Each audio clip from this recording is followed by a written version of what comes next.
Hello students, good evening. आज हम start करेंगे क्लास 8th एनसीईआरटी मैथ्स का chapter number 10 visualising solid shapes. और इस चैप्टर के अंदर जो जो चीज़ें हमारे एग्जाम पॉइंट ऑफ व्यू से इंपॉर्टेंट है हम वो सारी की सारी डिस्कस करेंगे। पहले मैं आपको बताता हूँ इन तीन चीज़ों के बारे में कि पॉलीगन क्या होता है, टाइप्स ऑफ पॉलीगन कौन कौन से हैं और पॉलीगन के नेम्स कौन कौन से हैं। सबसे पहले हम सीखते हैं पॉलीगन क्या होता है। हालांकि ये सारी चीज़ें आप छोटी क्लासों में भी सीख चुके हो, 6th क्लास में आ जाता है कि पॉलीगन क्या होता है। फिर भी हम सारी चीज़ें दोबारा डिस्कस करेंगे क्योंकि इस चैप्टर के अंदर पॉलीगन का भी कहीं ना कहीं यूज होगा। पहले मैं आपको डेफिनेशन बताता हूँ पॉलीगन की। जैसे आपने एक ट्रायंगल के बारे में पढ़ा है, स्क्वायर के बारे में पढ़ा है, रेक्टेंगल के बारे में, रोम्बस के बारे में, ये सारे के सारे आप आज के बाद मान के चलो इनका नाम, एक कॉमन नाम क्या होता है, पॉलीगन। जैसे एक लड़के का नाम रोहित है, एक का मोहित है, एक का सोहन है, ये सारे के सारे क्या है, बॉयज तो है, इनका कॉमन नाम क्या है, बॉयज। इसी तरह से ट्रायंगल, क्वाड्रिलेटरल जो भी होती है, पेंटागन होती है, हेक्सागन होती है, इन सभी का कॉमन नाम क्या होता है, पॉलीगन होती है। तो पॉलीगन क्या होती है, definition, it is a closed figure. It is a closed figure. एक तो ये क्लोज होती है और एक ही लाइन सेगमेंट से बनी हुई होनी चाहिए। It is a closed figure made up of line segments. तो उसको हम बोलते हैं पॉलीगन्स। कि एक बंद फिगर जो लाइन सेगमेंट से बनी हो उसको पॉलीगन बोलते हैं। जैसे एग्जांपल मैं आपको देता हूँ, जैसे ये ट्रायंगल है, ये ट्रायंगल क्या है, क्लोज क्लोज होती है, कहीं से भी ओपन नहीं है, और ये लाइन सेगमेंट से मिलके बनी है जिसके तीन लाइंस है, तीन साइड्स है, ए बी, बी सी और ए सी। इसी तरह से अगर हम कोई क्वाड्रिलेटरल बना दे, चार साइडेड कोई भी फिगर क्वाड्रिलेटरल कहलाती है। ठीक है, ये क्या है, आपकी क्वाड्रिलेटरल है। मान लो इसको हमने नाम दे दिया ए बी सी और डी। ये आपकी क्या होगी, क्वाड्रिलेटरल होगी, ये क्या होगी, ट्रायंगल होगी। इन सभी को हम क्या बोलते हैं, पॉलीगन बोलते हैं। ट्रायंगल है आपकी, क्वाड्रिलेटरल है, ये पॉलीगन है। तो आज के बाद आपको कंफ्यूजन नहीं होगी कि पॉलीगन होता क्या है। अब हम करते हैं पॉलीगन के टाइप्स। दो तरह के पॉलीगन होते हैं मेनली। एक होते हैं रेगुलर पॉलीगन्स, रेगुलर पॉलीगन्स, और एक होते हैं आपके इररेगुलर पॉलीगन्स, इररेगुलर पॉलीगन्स। इनकी डेफिनेशन क्या होती है आज मैं आपको सारी बताता हूँ। रेगुलर पॉलीगन हम किनको बोलते हैं और इररेगुलर पॉलीगन हम किनको बोलते हैं। देखो, रेगुलर पॉलीगन का मतलब होता है एक ऐसा पॉलीगन, जैसे ट्रायंगल है, एक ट्रायंगल की तीन साइड होती है। आपको पता है कि ये तीनों साइड हो सकता है इक्वल हो लेंथ में, हो सकता है इक्वल ना हो। जैसे एक क्वाड्रिलेटरल होती है, हो सकता है उसकी चारों की चारों साइड क्या हो, लेंथ में इक्वल हो सकता है इक्वल ना हो। जैसे एक स्क्वायर की चारों साइड क्या होती है, इक्वल, लेकिन रेक्टेंगल की चारों साइड इक्वल नहीं होती, उसकी सिर्फ अपोजिट साइड इक्वल होती है। तो ऐसे पॉलीगन जिनकी सारी की सारी साइड्स और सारे के सारे एंगल्स इक्वल होना, उनको हम क्या बोलते हैं, रेगुलर पॉलीगन बोलते हैं। तो रेगुलर पॉलीगन की डेफिनेशन क्या हुई, a polygon, a polygon in which all sides all sides and all angles all angles are equal. Side भी सेम होनी चाहिए सारी की सारी और एंगल भी इक्वल होने चाहिए सारे के सारे, उनको हम क्या बोलते हैं, रेगुलर पॉलीगन। जैसे अगर मैं ट्रायंगल की बात करूं तो इक्विलेटरल ट्रायंगल की तीनों साइड क्या होती है, आपको पता है, इक्वल। ये मान लो सारी साइड कितनी है, 5 सेंटीमीटर, ये भी 5, ये भी 5 और ये भी 5। अच्छा, इसके एंगल भी इक्वल होने चाहिए। एक ट्रायंगल में तीनों एंगल का सम कितना होता है, 180 डिग्री, और तीनों अगर इक्वल है तो तीनों कितने कितने के होंगे, 60 के। ये आपकी क्या है, पॉलीगन, रेगुलर पॉलीगन होती है। लेकिन 8th क्लास तक आप इतना ही ध्यान रख लो कि किसी पॉलीगन के अगर तीनों साइड इक्वल हो तो आप उसको क्या बोल देना, रेगुलर बोल देना। बट होना क्या चाहिए, एंगल भी इक्वल होने चाहिए। ठीक है, अब मैं आपको और एग्जांपल देता हूँ। जैसे स्क्वायर है, स्क्वायर की भी चारों साइड क्या होती है, इक्वल, और हर एक एंगल क्या होता है इसका, 90 डिग्री का होता है, बिल्कुल स्ट्रेट फिगर होती है स्क्वायर। ये आपकी क्या है, एक स्क्वायर है जिसकी चारों साइड क्या है, इक्वल है, और जिसके सारे एंगल भी कितने कितने के हैं, 90 डिग्री के हैं। तो ये आपकी दोनों के दोनों क्या है, बताओ मेरे को, रेगुलर पॉलीगन्स है। ये सारी की सारी जो चीज़ें मैं आपको लिखवा रहा हूँ ना, ये अपनी नोटबुक में लिख लेना, ताकि जब आप इस चैप्टर की रिवीजन करो ना, आपको सारा जो है ना काम आपको आसान लगेगा, सब कुछ आपको समझ आएगा। ये रेगुलर पॉलीगन होगी। अब हम सीखते हैं इररेगुलर पॉलीगन क्या होती है। इररेगुलर का मतलब जिसमें सारी साइड्स इक्वल नहीं होती। ए पॉलीगन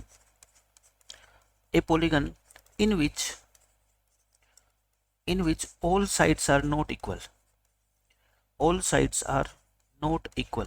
कोई छोटी होती है साइड, कोई बड़ी होती है। जैसे मान लो हम कोई भी जनरल ट्रायंगल बना दे, जैसे मान लो एग्जांपल देता हूँ मैं आपको, ये मैं एक ट्रायंगल बना देता हूँ, ये वाली है, तो ये भी ट्रायंगल, लेकिन इसकी साइड क्या है, सारी इक्वल नहीं दिख रही ना आपको। मान लो ये 2 सेंटीमीटर की है, ये मान लेते हैं 4 सेंटीमीटर की है, ये मान लेते हैं 5 सेंटीमीटर की है, तो ये क्या है आपकी इररेगुलर पॉलीगन है, मतलब कि ये इक्विलेटरल ट्रायंगल नहीं है। जैसे हम मान लो एक रेक्टेंगल बना लेते हैं, रेक्टेंगल की आपको पता है चारों की चारों साइड इक्वल नहीं होती, सिर्फ ये दो साइड इक्वल होती है और ये ऑपोजिट साइड यानी इक्वल होती है। तो ये दोनों के दोनों आपके किसके एग्जाम्पल हो गए, इररेगुलर पॉलीगन के आपके एग्जाम्पल हो गए, ठीक है, इररेगुलर पॉलीगन्स।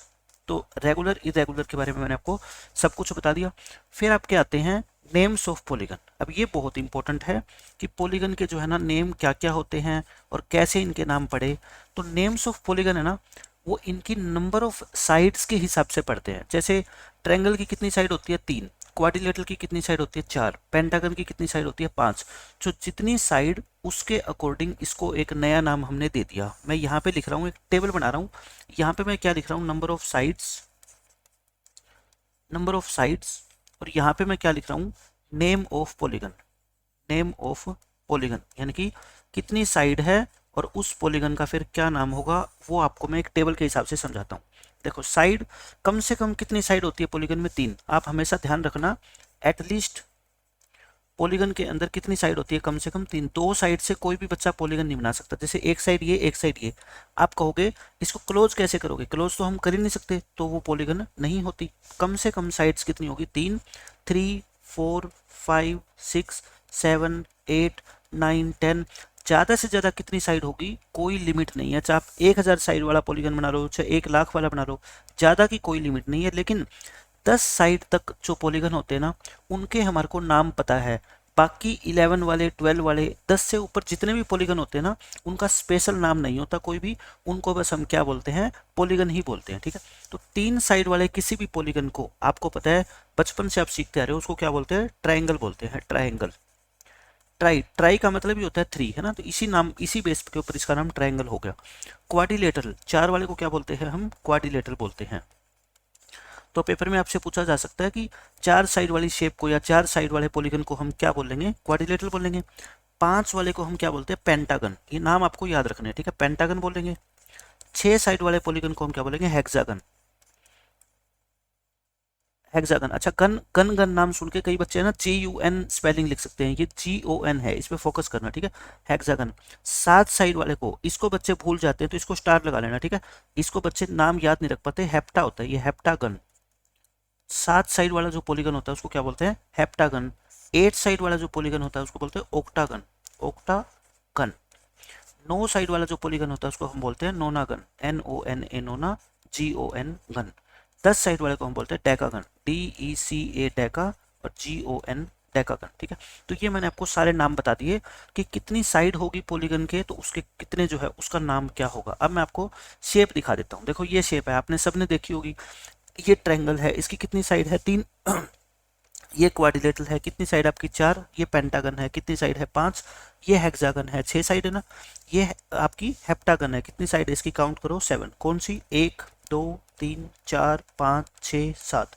ये ओक्टागन है, कितनी साइड है इसकी, 8।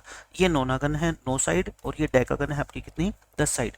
तो इस तरह से आपको पॉलीगन के टाइप्स कह लो या इनके नेम कह लो, ये आपको ध्यान रखने हैं। पेपर के अंदर आपसे पूछा जाएगा कि नोनागन के अंदर कितनी साइड होती है, और आपको चॉइस दे देगा 4, है ना, 4, 5, 9, 10। तो आपको पता होना चाहिए कि नोनागन में कितनी साइड होती है, 9। या फिर आपको ये पूछ लेगा कि 9 साइडेड पॉलीगन को क्या बोलते हैं, तो आपको उसका नाम पता होना चाहिए, क्या, नोनागन। तो दोनों ही चीजें पूछ सकता है, साइड बता देगा, नाम पूछ लेगा, नाम बता देगा, नंबर ऑफ साइड्स पूछ लेगा, ठीक है। तो आपको रटना नहीं है किसी भी चीज को, आपको सब कुछ ध्यान रखना है कि कितनी साइड वाले पॉलीगन का क्या नाम होता है। तो ये आपका था सारी चीजें क्या, पॉलीगन के बारे में। अब हम पढ़ते हैं जो हमारे सिलेबस के अंदर है मेन चीज, पॉलीहेड्रन। पॉलीगन अलग चीज होती है, पॉलीहेड्रन अलग चीज होती है। देखो जो जो हमने पॉलीगन अभी तक पढ़ी है ना, वो सारी 2 डायमेंशनल शेप होती है। पॉलीगन्स के बारे में क्या खास बात होती है, polygons are 2D shapes. 2D का मतलब होता है 2 डायमेंशनल। 2 डायमेंशनल का मतलब होता है उसमें सिर्फ 2 ही डायमेंशन, 2 ही साइड्स होती है। एक को मान लो लेंथ बोल दो और एक को क्या बोल दो, ब्रेड्थ बोल दो, ठीक है। लेकिन जो पॉलीहेड्रन अब हम पढ़ेंगे ना, वो सारी की सारी क्या होती है, 3 साइडेड शेप। यानी आपसे कोई पूछ ले पॉलीगन और पॉलीहेड्रन में सबसे बड़ा डिफरेंस क्या होता है, तो आपको पता होना चाहिए पॉलीगन तो 2D शेप्स होती है और पॉलीहेड्रन 3D शेप्स होती है। Polyhedron these are 3D shapes, और 3D शेप्स को हम बोलते हैं सॉलिड फिगर्स। हम इसको क्या बोलते हैं? Solid figures. जैसे आपने अपना रूम देखा है, ज्योमेट्री बॉक्स देखा है, क्लास में जो डस्टर यूज किया जाता है डस्टर देखा है, ठीक है। तो ये सारी की सारी क्या होती है? आपकी आपकी 3D शेप्स होती है। आपने रूम या चौक का डिब्बा आपने देखा होगा, चौक बॉक्स, वो सारी की सारी क्या होती है? पॉलीहेड्रन होती है। तो पॉलीहेड्रन का मतलब ये क्या होती है? 3D shapes. अब मैं आपको जैसे पॉलीगन की डेफिनेशन बताई थी, अब मैं आपको पॉलीहेड्रन की डेफिनेशन बताता हूँ, क्योंकि एग्जाम में आपसे पूछा जा सकता है कि व्हाट इज ए पॉलीहेड्रन, तो आपको डेफिनेशन पता होना चाहिए। देखो पॉलीहेड्रन क्या होती है? एक सॉलिड फिगर होती है। It is a solid figure, it is a solid figure with many flat faces, with many flat faces। ये faces edges क्या होते हैं आज के लेक्चर में आपको सारा बता दूंगा, ठीक है।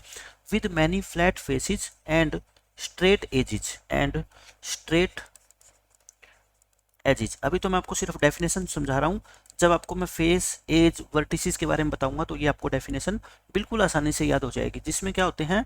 काफ़ी सारे फेस होते हैं और जिनके जो एज होते हैं वो क्या होते हैं? स्ट्रेट। स्ट्रेट का मतलब होता है सीधे।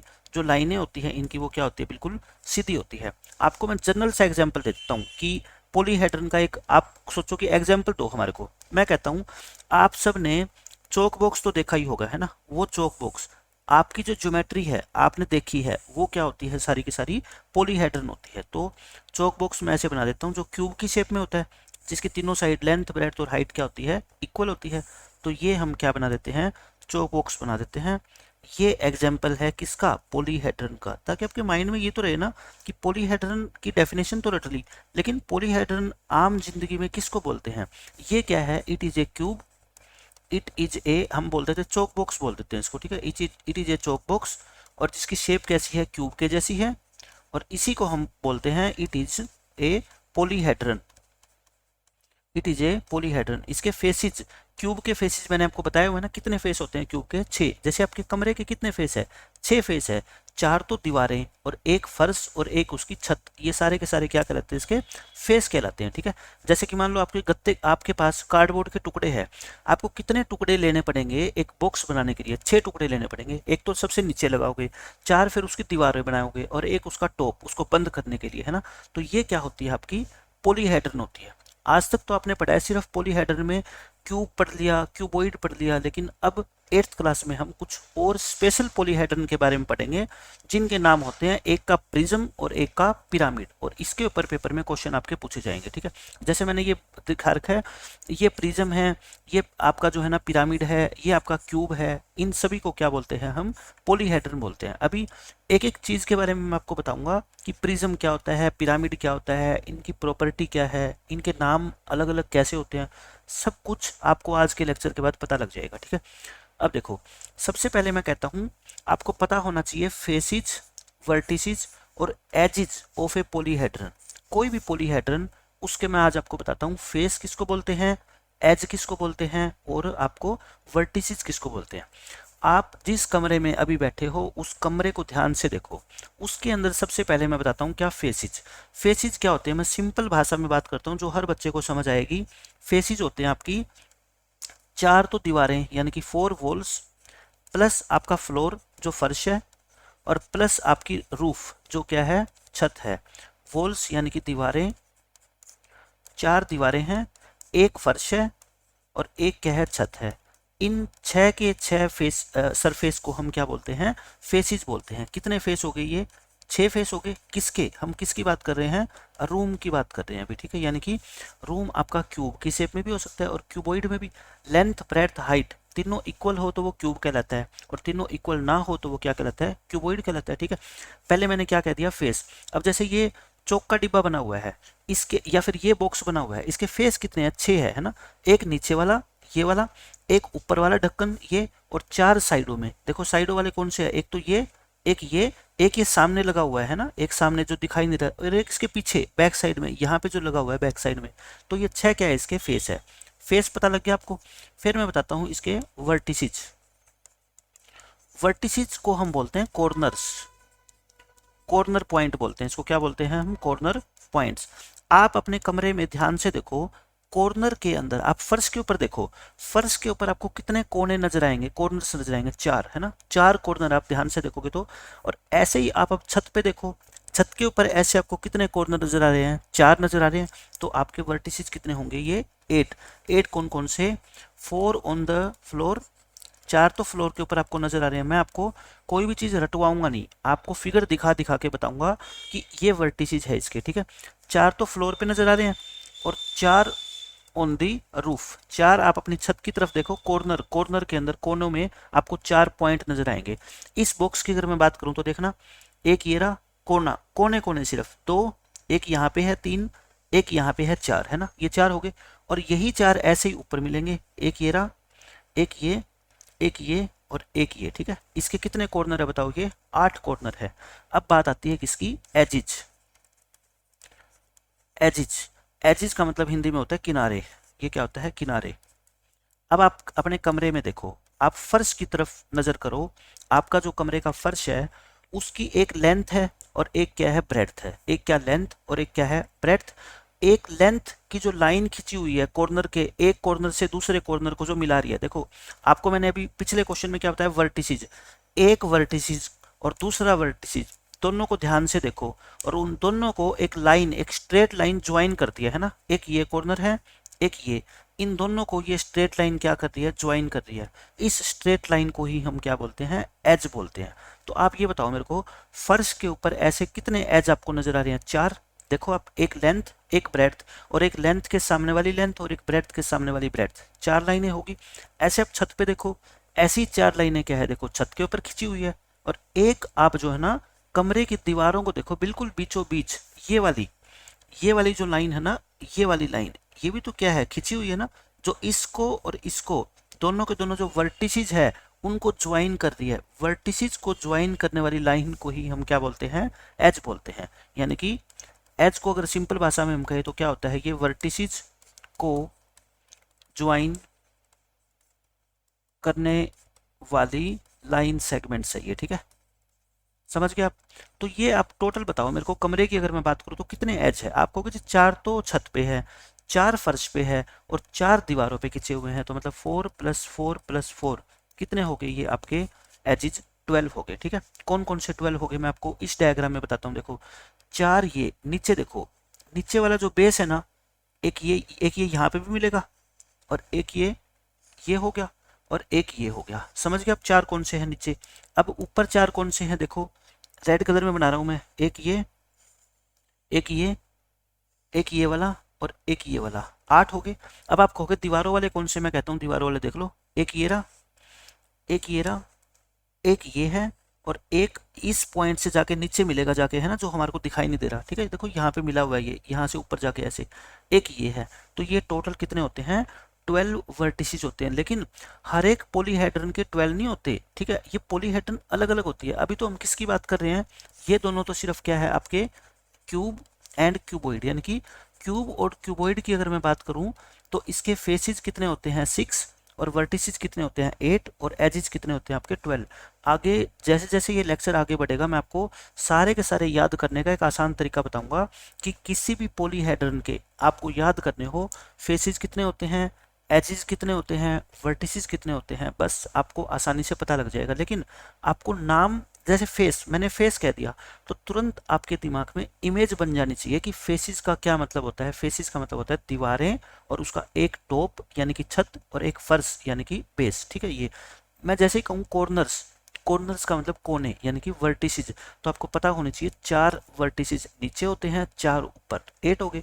जैसे मैं कहूँ एजिज, एजिज का मतलब लाइनें, 4 नीचे, 4 ऊपर, 4 दीवारों पे यानी कि 12, ठीक है। तो ये इमेज जब तक आपके दिमाग में नहीं बनेगी ना इस चैप्टर के अंदर, तो आपको ये चैप्टर मुश्किल लगेगा। लेकिन बच्चे को ये पहचान आ गई कि ये वर्टिसेज होते हैं, ये फेसिज होते हैं, ये एजिज होते हैं, उसके लिए ये चैप्टर बिल्कुल आसान बन जाएगा, ठीक है। तो मैंने आपको बता दिया सारा फेसिज वगैरह के बारे में। अब मैं आपको बताता हूँ कि पॉलीहेड्रन के मेन हम जो है ना 2 टाइप पढ़ेंगे। पॉलीहेड्रन, टाइप्स ऑफ पॉलीहेड्रन लिख लो आप, टाइप्स ऑफ पॉलीहेड्रन। वैसे तो देखो बहुत सारे पॉलीहेड्रन होते हैं, लेकिन 8th क्लास के स्टूडेंट के हिसाब से सिर्फ 2 ही पॉलीहेड्रन आपके सिलेबस में रखे गए हैं। एक तो पॉलीहेड्रन का नाम है प्रिज्म, यानी कि क्यूब और क्यूबॉइड तो है ही, वो तो कोई भी बच्चा समझ सकता है, ठीक है, उनको भी प्रिज्म ही बोलते हैं, मैं बताऊंगा आपको। और एक होता है पिरामिड। एक क्या होता है आपका प्रिज्म और एक क्या होता है आपका पिरामिड। प्रिज्म कैसी शेप होती है, मैं आपको शेप दिखाता हूँ पहले, उसके बाद आपको इसकी डेफिनेशन बताता हूँ, ठीक है। देखो पहले शेप से बच्चे जो है ना आसानी से समझते हैं। ये शेप है, आप ये बोलो ये क्या है, देखो एक क्यूब तो है, इसको क्यूब बोल लो, क्यूबॉइड बोल लो आप, ठीक है। यानी कि जो चौक का डिब्बा है, जो आपकी ज्योमेट्री बॉक्स है, वो उसको आप ध्यान से देखो, इसके अंदर जो है ना कितने फेस है, 6 फेस है। एक आप जैसे ज्योमेट्री बॉक्स आप बनाओगे या कोई बॉक्स बनाओगे, एक आप पहले कार्डबोर्ड का टुकड़ा लो, नीचे रखो उसको सबसे नीचे, ठीक है। फिर उसकी 4 क्या बनाओ आप, दीवारें बनाओ, और फिर जो जैसा जैसा टुकड़ा आपने नीचे रखा था बिल्कुल सेम वैसा ही टुकड़ा आप क्या रखो, ऊपर रखो। तो ये क्या बन के तैयार हो गया, एक बॉक्स। और इसी बॉक्स को हम क्या बोलते हैं, प्रिज्म बोलते हैं। यानी कि ये भी क्या है, एक अगर हम कहें तो ये स्पेशल क्या है, प्रिज्म है। यानी कि पॉलीहेड्रन तो है ही है, पॉलीहेड्रन तो इन सबका नाम है, ये भी पॉलीहेड्रन, ये भी पॉलीहेड्रन, ये भी पॉलीहेड्रन, लेकिन पॉलीहेड्रन की भी अलग अलग से कैटेगरी होगी। जैसे ट्रायंगल है, क्वाड्रिलेटरल है, पेंटागन है, हेक्सागन है, ये सारे के सारे क्या है, पॉलीगन तो है ही ना। इनको पॉलीगन तो आप बोल ही सकते हो, लेकिन सबका नाम क्या है, देखो स्पेशल है ना। किसी को ट्रायंगल बोलते हैं, किसी को हम क्वाड्रिलेटरल बोलते हैं, किसी को ऑक्टागन बोलते हैं, ऐसे ही इसमें हम इसको क्यूबॉइड बोलेंगे, ठीक है, इसको कुछ बोलेंगे। लेकिन ये सारे के सारे क्या है, प्रिज्म है। ये क्या है, प्रिज्म। ये भी क्या है, प्रिज्म। आप सोचोगे सर ऐसे ऐसे कैसे प्रिज्म, आप बताओ मेरे को। ट्रायंगल क्या कोई एक टाइप की होती है क्या, ये भी ट्रायंगल है, इस शेप की ये भी ट्रायंगल है, ये भी ट्रायंगल है, तो ट्रायंगल के भी तो कितने टाइप होते हैं ना। किसी को हम इक्विलेटरल बोलते हैं, किसी को आइसोसेलेस बोलते हैं, किसी को स्केलन बोलते हैं, किसी को राइट ट्रायंगल बोलते हैं, अक्यूट एंगल ट्रायंगल होती है, ऑब्टूज एंगल ट्रायंगल होती है। शेप सबकी क्या होती है, अलग अलग। वैसे ही इन सब की शेप अलग अलग है, लेकिन ये सारे के सारे एक ही फैमिली के मेंबर है, जिनको हम क्या बोलते हैं, प्रिज्म बोलते हैं, ठीक है। प्रिज्म की एक खास बात होती है, देखो मैं बताता हूँ। जैसे इस प्रिज्म को मैंने खड़ा कर दिया, ये पता है कैसे बना हुआ है। एक आप बेस लो ट्रायंगल की शेप में, ये क्या है इसका बेस, ये जो मैं रेड पेन से शेडेड किया है, ये हिस्सा क्या कहलाता है, इसका बेस, ठीक है। और एक मैं आपको बताता हूँ दूसरा बेस, दूसरा इसका ये जो ऊपर है ना ट्रायंगल की शेप में, ये क्या बना हुआ है आपका, इसका टॉप। ये क्या है, बेस, और ये क्या है आपका टॉप। यानी कि आपने एक कार्डबोर्ड का टुकड़ा नीचे लगा दिया, एक बिल्कुल उस जैसा सेम, कोई भी फर्क नहीं है, उस जैसा आपने क्या रख दिया, ऊपर रख दिया। और जो साइड के अंदर दीवारें बच गई ना, उसके लिए आपने और कार्डबोर्ड के टुकड़े लिए। आप घर पे है ना, एक दो कार्डबोर्ड के टुकड़े काट लो, अपनी कॉपी के पेज के 2 पीस काट लो, बिल्कुल सेम ट्रायंगल की शेप में, ठीक है। एक नीचे रख दो और एक को हाथ से पकड़ के ऊपर ऊपर रख लो, रख दिया आपने। फिर इसकी साइड की आपको दीवारें बनानी है, इसको बॉक्स को आपको क्या करना है, बंद करना है। आप खुद देखना, जो साइड की दीवारें आप बनाओगी ना, वो किस शेप की होगी, वो ट्रायंगल शेप की नहीं होगी। अगर आपने ट्रायंगल शेप की बना ली ना, तो आप इस बॉक्स को क्लोज कभी भी नहीं बना पाओगे। ये आपको पता है कैसी बनानी पड़ेगी, ये रेक्टेंगल बनानी पड़ेगी, या स्क्वायर बनानी पड़ेगी, या पैरेललोग्राम बनानी पड़ेगी। तो ये जो फेसिस है ना, ये वाले फेसिस, ये जो मैं ग्रीन कलर से बना रहा हूँ, एक ये वाला फेस है, ठीक है। इसके कितने फेस है बताऊँ, ये एक ये फेस है, एक ये वाला फेस है, और एक पता है कहाँ पे है फेस, एक बैक साइड में जो हम दिख नहीं रहा हमारे को, यहाँ से जो आया हुआ है ना, एक ये फेस है। कितने फेस होंगे, एक तो बेस के ऊपर है, एक टॉप पे है, और बेस की देखो साइड कितनी है, 3। तो साइडों वाले जो फेस है ना, जो दीवारें होगी इस कमरे की, इस बॉक्स की, वो कितनी होगी, 3। जितनी साइड बेस के अंदर होती है, उतनी ही साइड आपकी ये साइड वॉल्स होगी, है ना, ये वाले। इसको क्या बोलते हैं, बेस, इसको क्या बोलते हैं, टॉप। और बेस और टॉप के अलावा जो साइड वाली दीवारें होती है, इनको हम क्या बोलते हैं, याद रखो आज के बाद, इनको बोलते हैं लैटरल फेसिस। इनको क्या बोलते हैं, लैटरल फेसिस। बहुत डिटेल में मैं आपको बताऊंगा ये लैटरल फेसिस के बारे में। आप एक ही बात याद रखो, कमरे का एक तो क्या है फर्श, एक क्या है छत, और बाकी 4 क्या है, दीवारें। टॉप को छोड़ दो, बेस को छोड़ दो, इनको छोड़ के जो बाकी 4 दीवारें होंगी ना, उन दीवारों को हम क्या बोलते हैं, लैटरल फेसिस बोलते हैं, उनका नाम होता है ये, ठीक है। तो ये भी एक क्या है, देखो ये क्या है, इसका लैटरल फेस है, क्योंकि साइड वाली दीवार है ना। ये भी क्या है, आपकी साइड वाली दीवार है, तो ये भी क्या है, इसका लैटरल फेस है। इसका बेस कौन सा है बताओ, इस डायग्राम में इसका बेस है ये नीचे वाला, है ना। ये क्या है, बेस, और ये क्या है, इसका आपका टॉप। तो बेस और टॉप के अलावा जो बाकी 4 फेस हो गए, वो क्या होते हैं, इसके लैटरल फेसिस होते हैं। तो प्रिज्म का मतलब क्या हुआ, एक बेस और एक टॉप, क्या होंगे, बिल्कुल सेम होंगे, बिल्कुल सेम, कोई भी फर्क नहीं आएगा। और बाकी के जो इसके लेटरल फेसेस होंगे ना, वो सारे के सारे क्या होते हैं, पैरेललोग्राम्स होते हैं। पैरेललोग्राम देखो, रेक्टेंगल भी हो सकते हैं, स्क्वायर भी हो सकते हैं।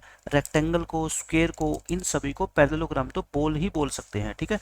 तो देखो मैं आपको प्रिज्म की अब डेफिनेशन लिखता हूँ, क्योंकि पेपर में डेफिनेशन पूछी जा सकती है। प्रिज्म की डेफिनेशन क्या होती है,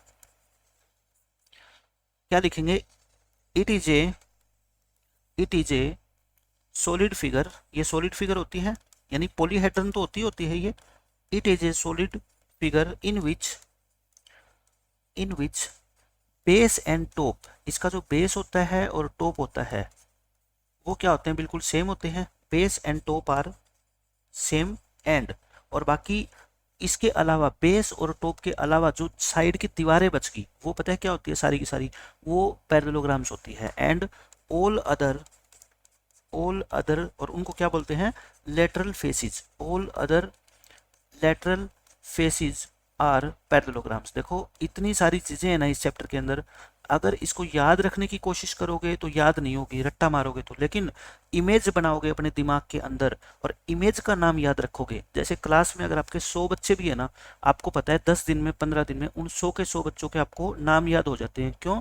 क्योंकि आपको उनकी शक्ल याद है। आपकी क्लास में कोई रोहित पढ़ता है, मैं कहूँगा रोहित, तो रोहित नाम आपको याद नहीं रहेगा। रोहित जैसे ही मैंने नाम लिया ना, आपके दिमाग में रोहित की शक्ल आ जाएगी और तब आपको याद रहेगा कि हाँ इसका नाम रोहित है। ऐसे ही मैं आपको बोलूँ बेस, बेस नाम सुनते ही आपके दिमाग में शक्ल बननी चाहिए किसकी, फर्श की।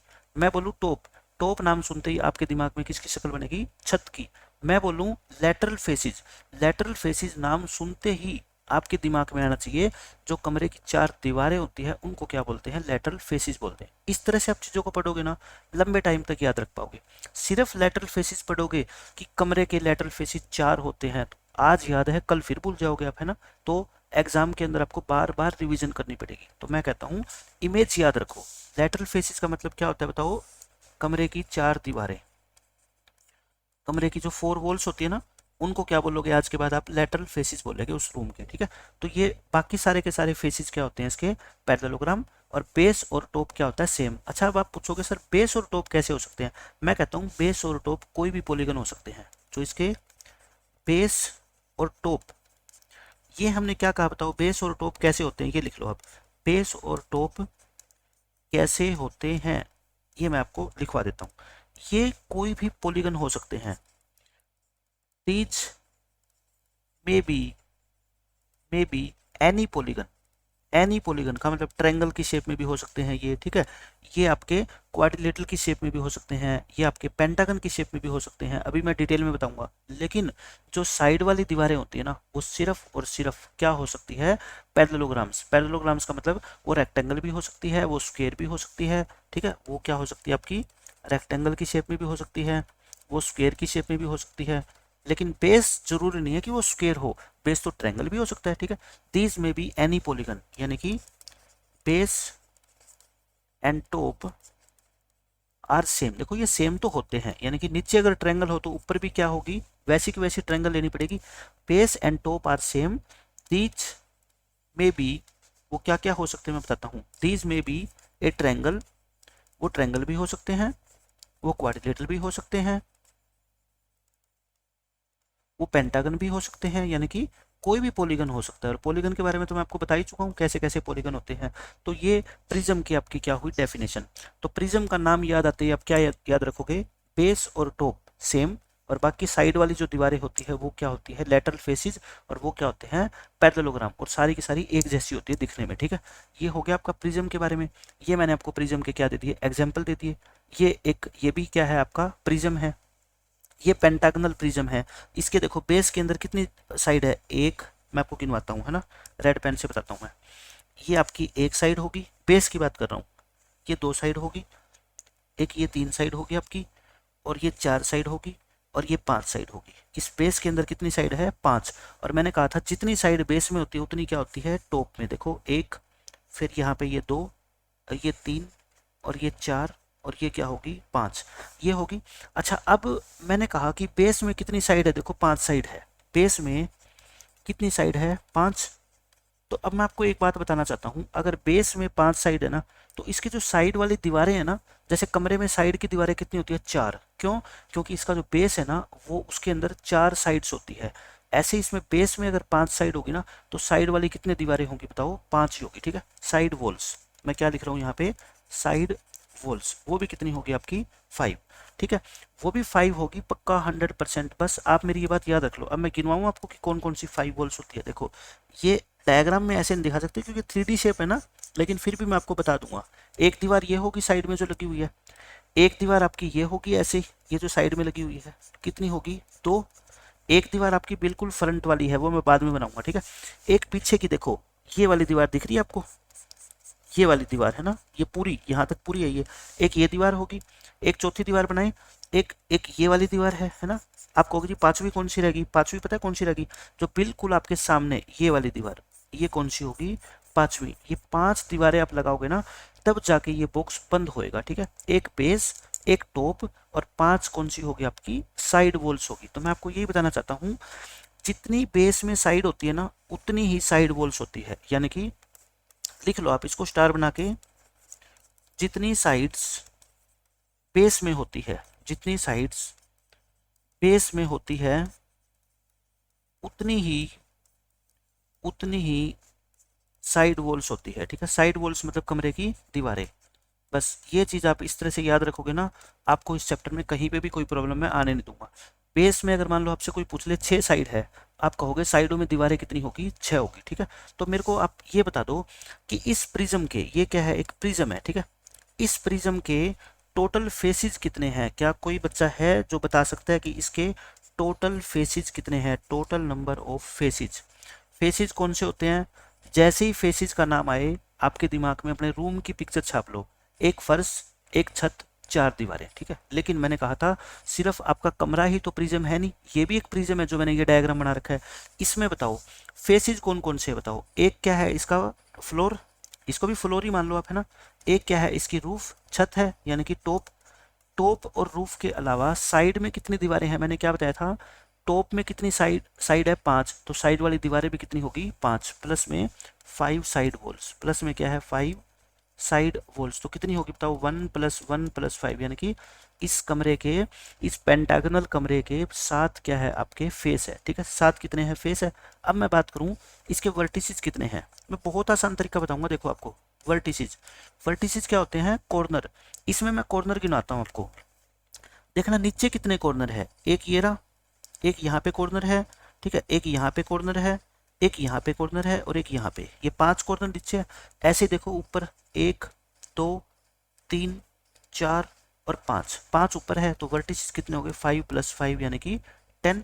ये कितने हो गए, 10। अब बात आती है किसकी, एजिज। एजिज होती है कितनी, लाइनें। आप खुद सोचो, आपका कमरे का जो बेस है ना उसमें 4 साइड नहीं है बल्कि क्या हुई है, 5 साइड है, मतलब वो एक पेंटागन की शेप में है। तो 5 साइड है तो नीचे कितनी लाइनें बनी हुई है, 5। ये 5 नीचे बनी हुई है तो 5 ऊपर भी बनी हुई है और 5 फिर इसकी दीवारों के ऊपर भी आएगी, है ना। जैसे मैंने क्यूब में गिनवाई थी, 4 नीचे, 4 ऊपर, 4 दीवारों पे। इसमें क्या हो गए, 5 नीचे, 5 क्या होगी नीचे फर्श पे, 5 ऊपर और 5 दीवारों पर, है ना। 5 किस पे होगी आपकी, दीवारों पर।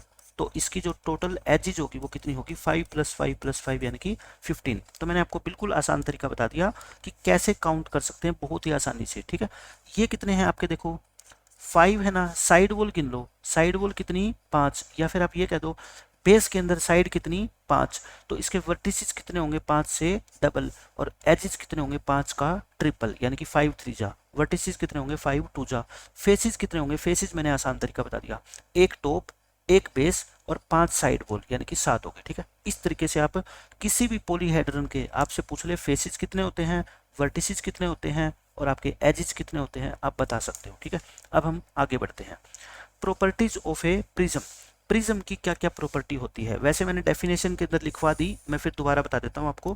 प्रिज्म की जो सबसे मेन प्रॉपर्टी होती है वो क्या होती है, बेस, सॉरी मैं इसको गलत लिख गया, बेस लिखना था मेरे को। प्रॉपर्टी क्या होती है इसकी main, base and top are same.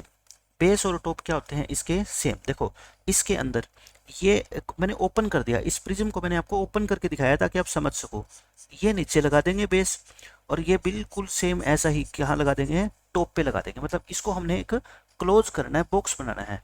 Base और टॉप क्या है, सेम है। अब आप मेरे को बताओ बेस के अंदर कितनी साइड है, देखना 1 2 3 4 5 6, बेस के अंदर कितनी साइडें हैं, 6। तो मैंने क्या बताया था, अगर बेस में 6 साइड्स है और हमें इसको बंद करना है, क्लोज बॉक्स बनाना है, तो साइड वाली दीवारें कितनी होनी चाहिए, 6। अब देखो 6 है ना ये साइड वाली दीवारें, एक ये होगी, एक आपकी ये होगी, तो और बना देते हैं आप अलग अलग पेन का यूज करके। एक आपकी साइड ये हो गई, एक ये हो गई, कितनी होगी, 4।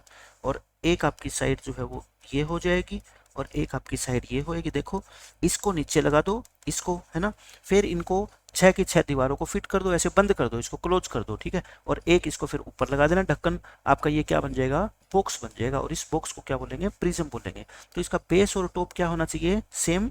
एंड जो बाकी, अच्छा ये देखो 1 2 3 4 5 6, ये 6 क्या है बताओ मेरे को, साइड वॉल्स है।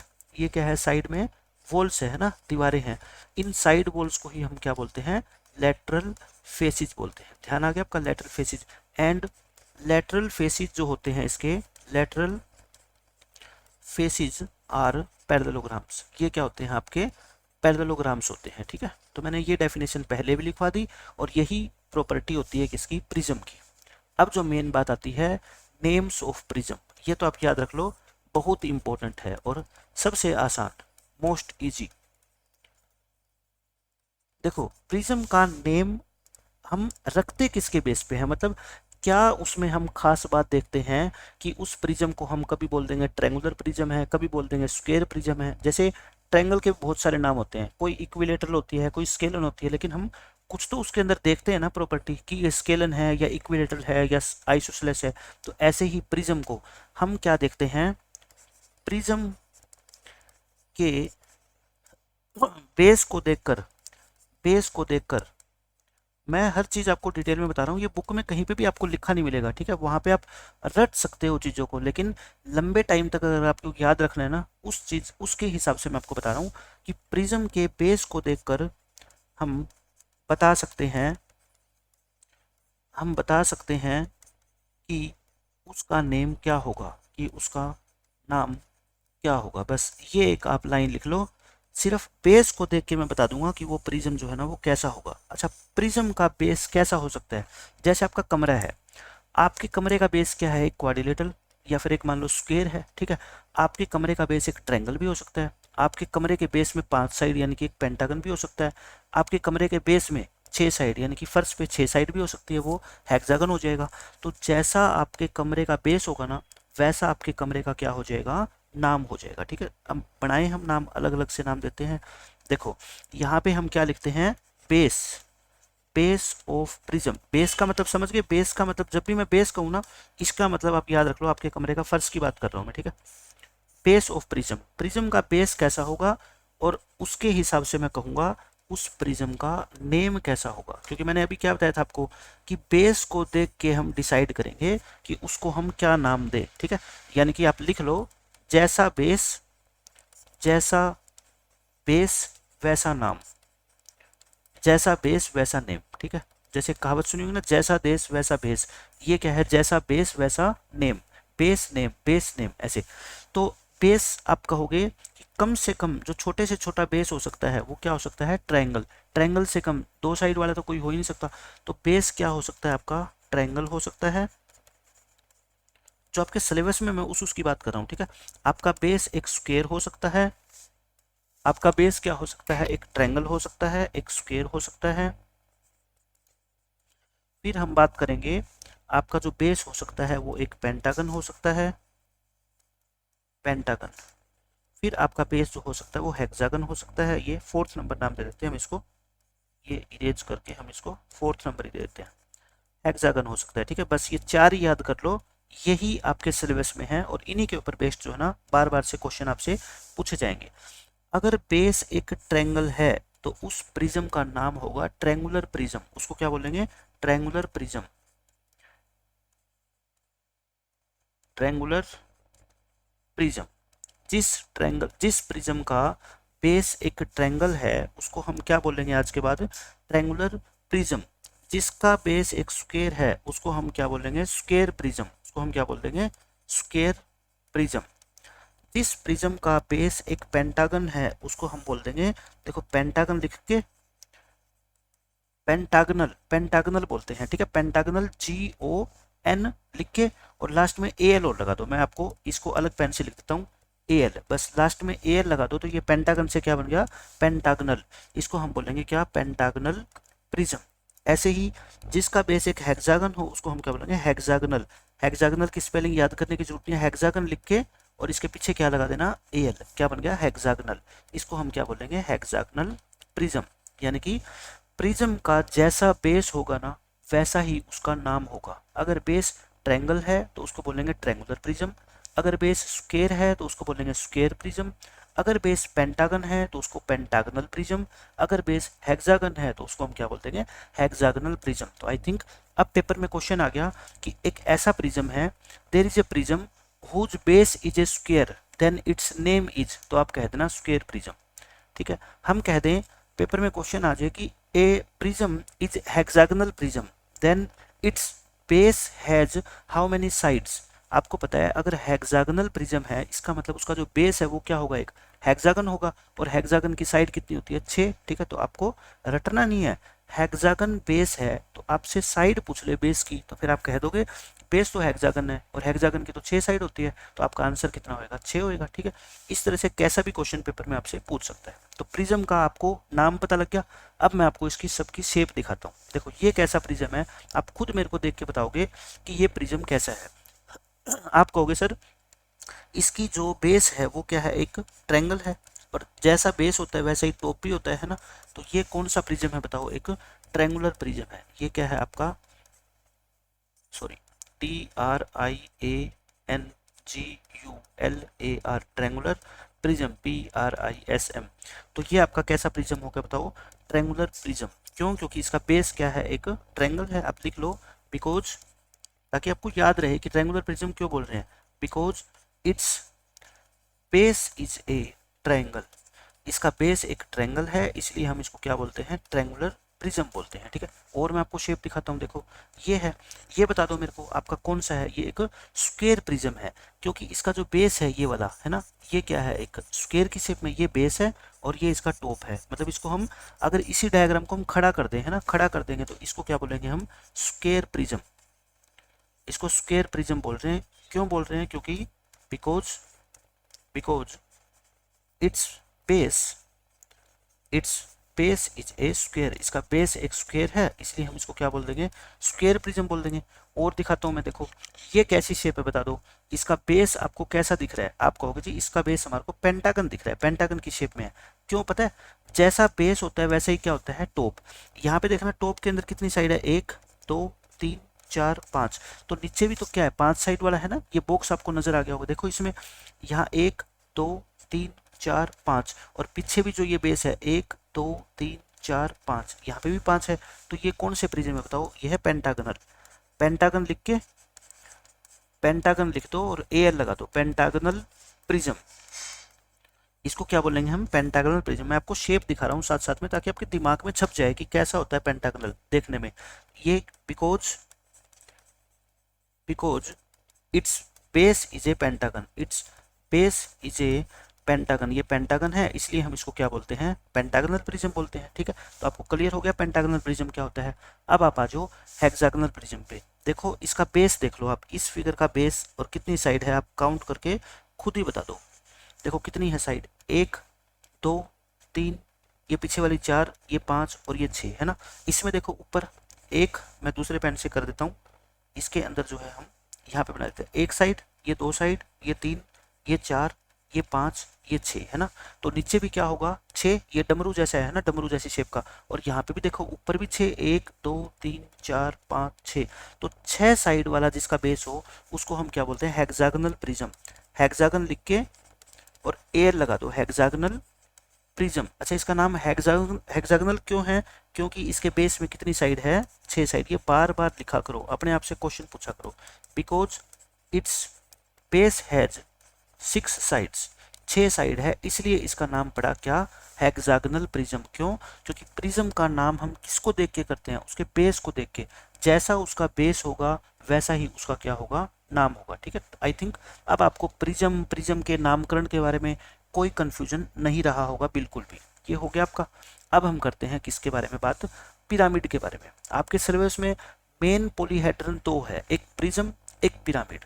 प्रिज्म के मैंने आपको कितने सारे एग्जाम्पल दे दिए, नाम बता दिए सबके, सब कुछ कर लिया। अब हम डिस्कशन करते हैं किसकी, पिरामिड के बारे में। आप बताओ, आपने मिस्र के पिरामिड है ना, या पिरामिड ऑफ गिजा, आपने ऐसे नाम सुने होंगे, और कभी ना कभी आपने यूट्यूब पे या कोई गूगल पे ऐसा डायग्राम देखा भी होगा। ये पिरामिड होता है। पिरामिड की एक खास बात होती है, मैं आपको वो खास बात बताता हूँ क्या होती है। देखो, ये जो डायग्राम बना हुआ है, आप मेरे को बस ये बता दो कि इसका जो बेस है ना वो किस शेप में है।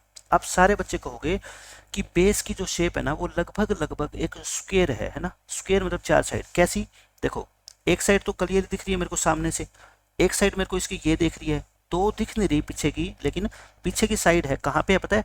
एक तो ये पानी है इसके साइड में, यहाँ पे जो साइड है, और एक पानी के जो नीचे यहाँ पे जो साइड बनी हुई है। तो ये कितनी साइड है इसके बेस में बताओ? इसके बेस में आप कहोगे जी 4 साइड है। इसके बेस में कितनी है? 4 साइड है। आप अपने दिमाग में एक इमेज क्रिएट करने की कोशिश करना, मैं जो बोल रहा हूँ उसको ध्यान से सुनो।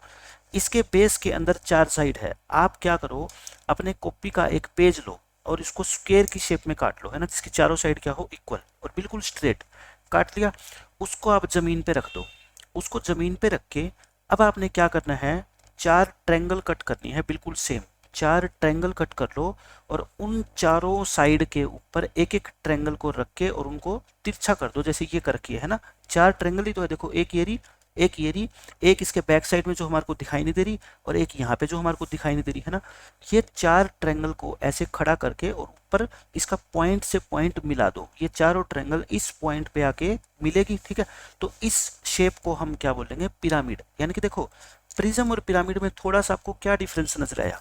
प्रिज्म का बेस भी हम एक स्क्वायर ले सकते हैं बिल्कुल, लेकिन प्रिज्म की जो साइड वाली दीवारें होती है ना, वो ट्रायंगल की शेप में नहीं हो सकती, क्योंकि ट्रायंगल की शेप में अगर हम ले लेंगे ना, तो फिर हम इसको सीधा खड़ा करेंगे तो वो बंद नहीं होएगा। ये बंद पता है क्यों हो जाएगा? क्योंकि ट्रायंगल को आप सीधा खड़ा नहीं करोगे, ट्रायंगल को आप क्या करोगे, टेढ़ा कर दोगे, झुका दोगे ऐसे, है ना, तब ये क्या होएगा, बॉक्स बंद होएगा। लेकिन अगर बॉक्स बंद हो गया तो फिर इसका बेस और टॉप सेम थोड़े है। इसका टॉप तो सिर्फ क्या है बताओ, एक पॉइंट है। टॉप तो क्या है, एक पॉइंट है, और बेस क्या है, इसका एक स्क्वायर है। लेकिन प्रिज्म की डेफिनेशन तो क्या होती है, जिसका बेस और टॉप दोनों के दोनों बिल्कुल क्या होने चाहिए, सेम। बेस और टॉप सेम नहीं हुए, इसका मतलब वो क्या है, एक पिरामिड है। यानी कि पिरामिड की पहचान क्या है बताओ? इसकी सबसे बड़ी पहचान इसकी क्या है कि टॉप पर सिर्फ एक पॉइंट होगा, टॉप पर सिर्फ एक पॉइंट होगा। मतलब कि मैं आपको ऐसी लैंग्वेज में डेफिनेशन बता रहा हूँ इसकी कि आपको देखते ही पता लग जाए कि ये क्या है, प्रिज्म है या फिर पिरामिड है। ऊपर एक पॉइंट होना, पॉइंटेड हो, तो वो क्या होगा, आपका पिरामिड होगा। अब देखो, और सारी चीजें जानते हैं। नेम्स ऑफ पिरामिड, वही पिरामिड के नेम्स, जैसे हमने प्रिज्म के नेम पढ़े थे ना, वैसे ही हम किसके नेम पढ़ेंगे, पिरामिड के नेम पढ़ेंगे। लेकिन उससे पहले मैं आपको ना और काफ़ी सारी चीज़ें बताता हूँ पिरामिड के बारे में। पिरामिड की प्रॉपर्टी बता देता हूँ मैं, क्या पहले इसकी प्रॉपर्टी या फिर डेफिनेशन, पहले हम क्या कर लेते हैं, डेफिनेशन कर लेते हैं, क्योंकि पेपर में पूछी जा सकती है डेफिनेशन। पिरामिड, देखो, पिरामिड का जो बेस होता है ना, पिरामिड का जो बेस होता है वो तो कोई भी पॉलीगन हो सकता है, लेकिन उसकी जो लेटरल फेसेस होते हैं ना, वो क्या होगी, ट्रायंगल्स ही होगी, सिर्फ और सिर्फ ट्रायंगल। क्योंकि ट्रायंगल ही जाके तो सारी की सारी एक पॉइंट के ऊपर मिल सकती है। आप ये स्क्वायर बना लो, स्क्वायर बना के आप करके देख लो, ऐसा घर पे एक्सपेरिमेंट, नहीं मिलेंगे वो एक पॉइंट पे, ठीक है, ऐसा नहीं। तो पिरामिड क्या होता है, it is a solid figure, it is a solid figure, ये भी एक सॉलिड फिगर होती है, यानी कि 3 डायमेंशनल फिगर होती है। हुज बेस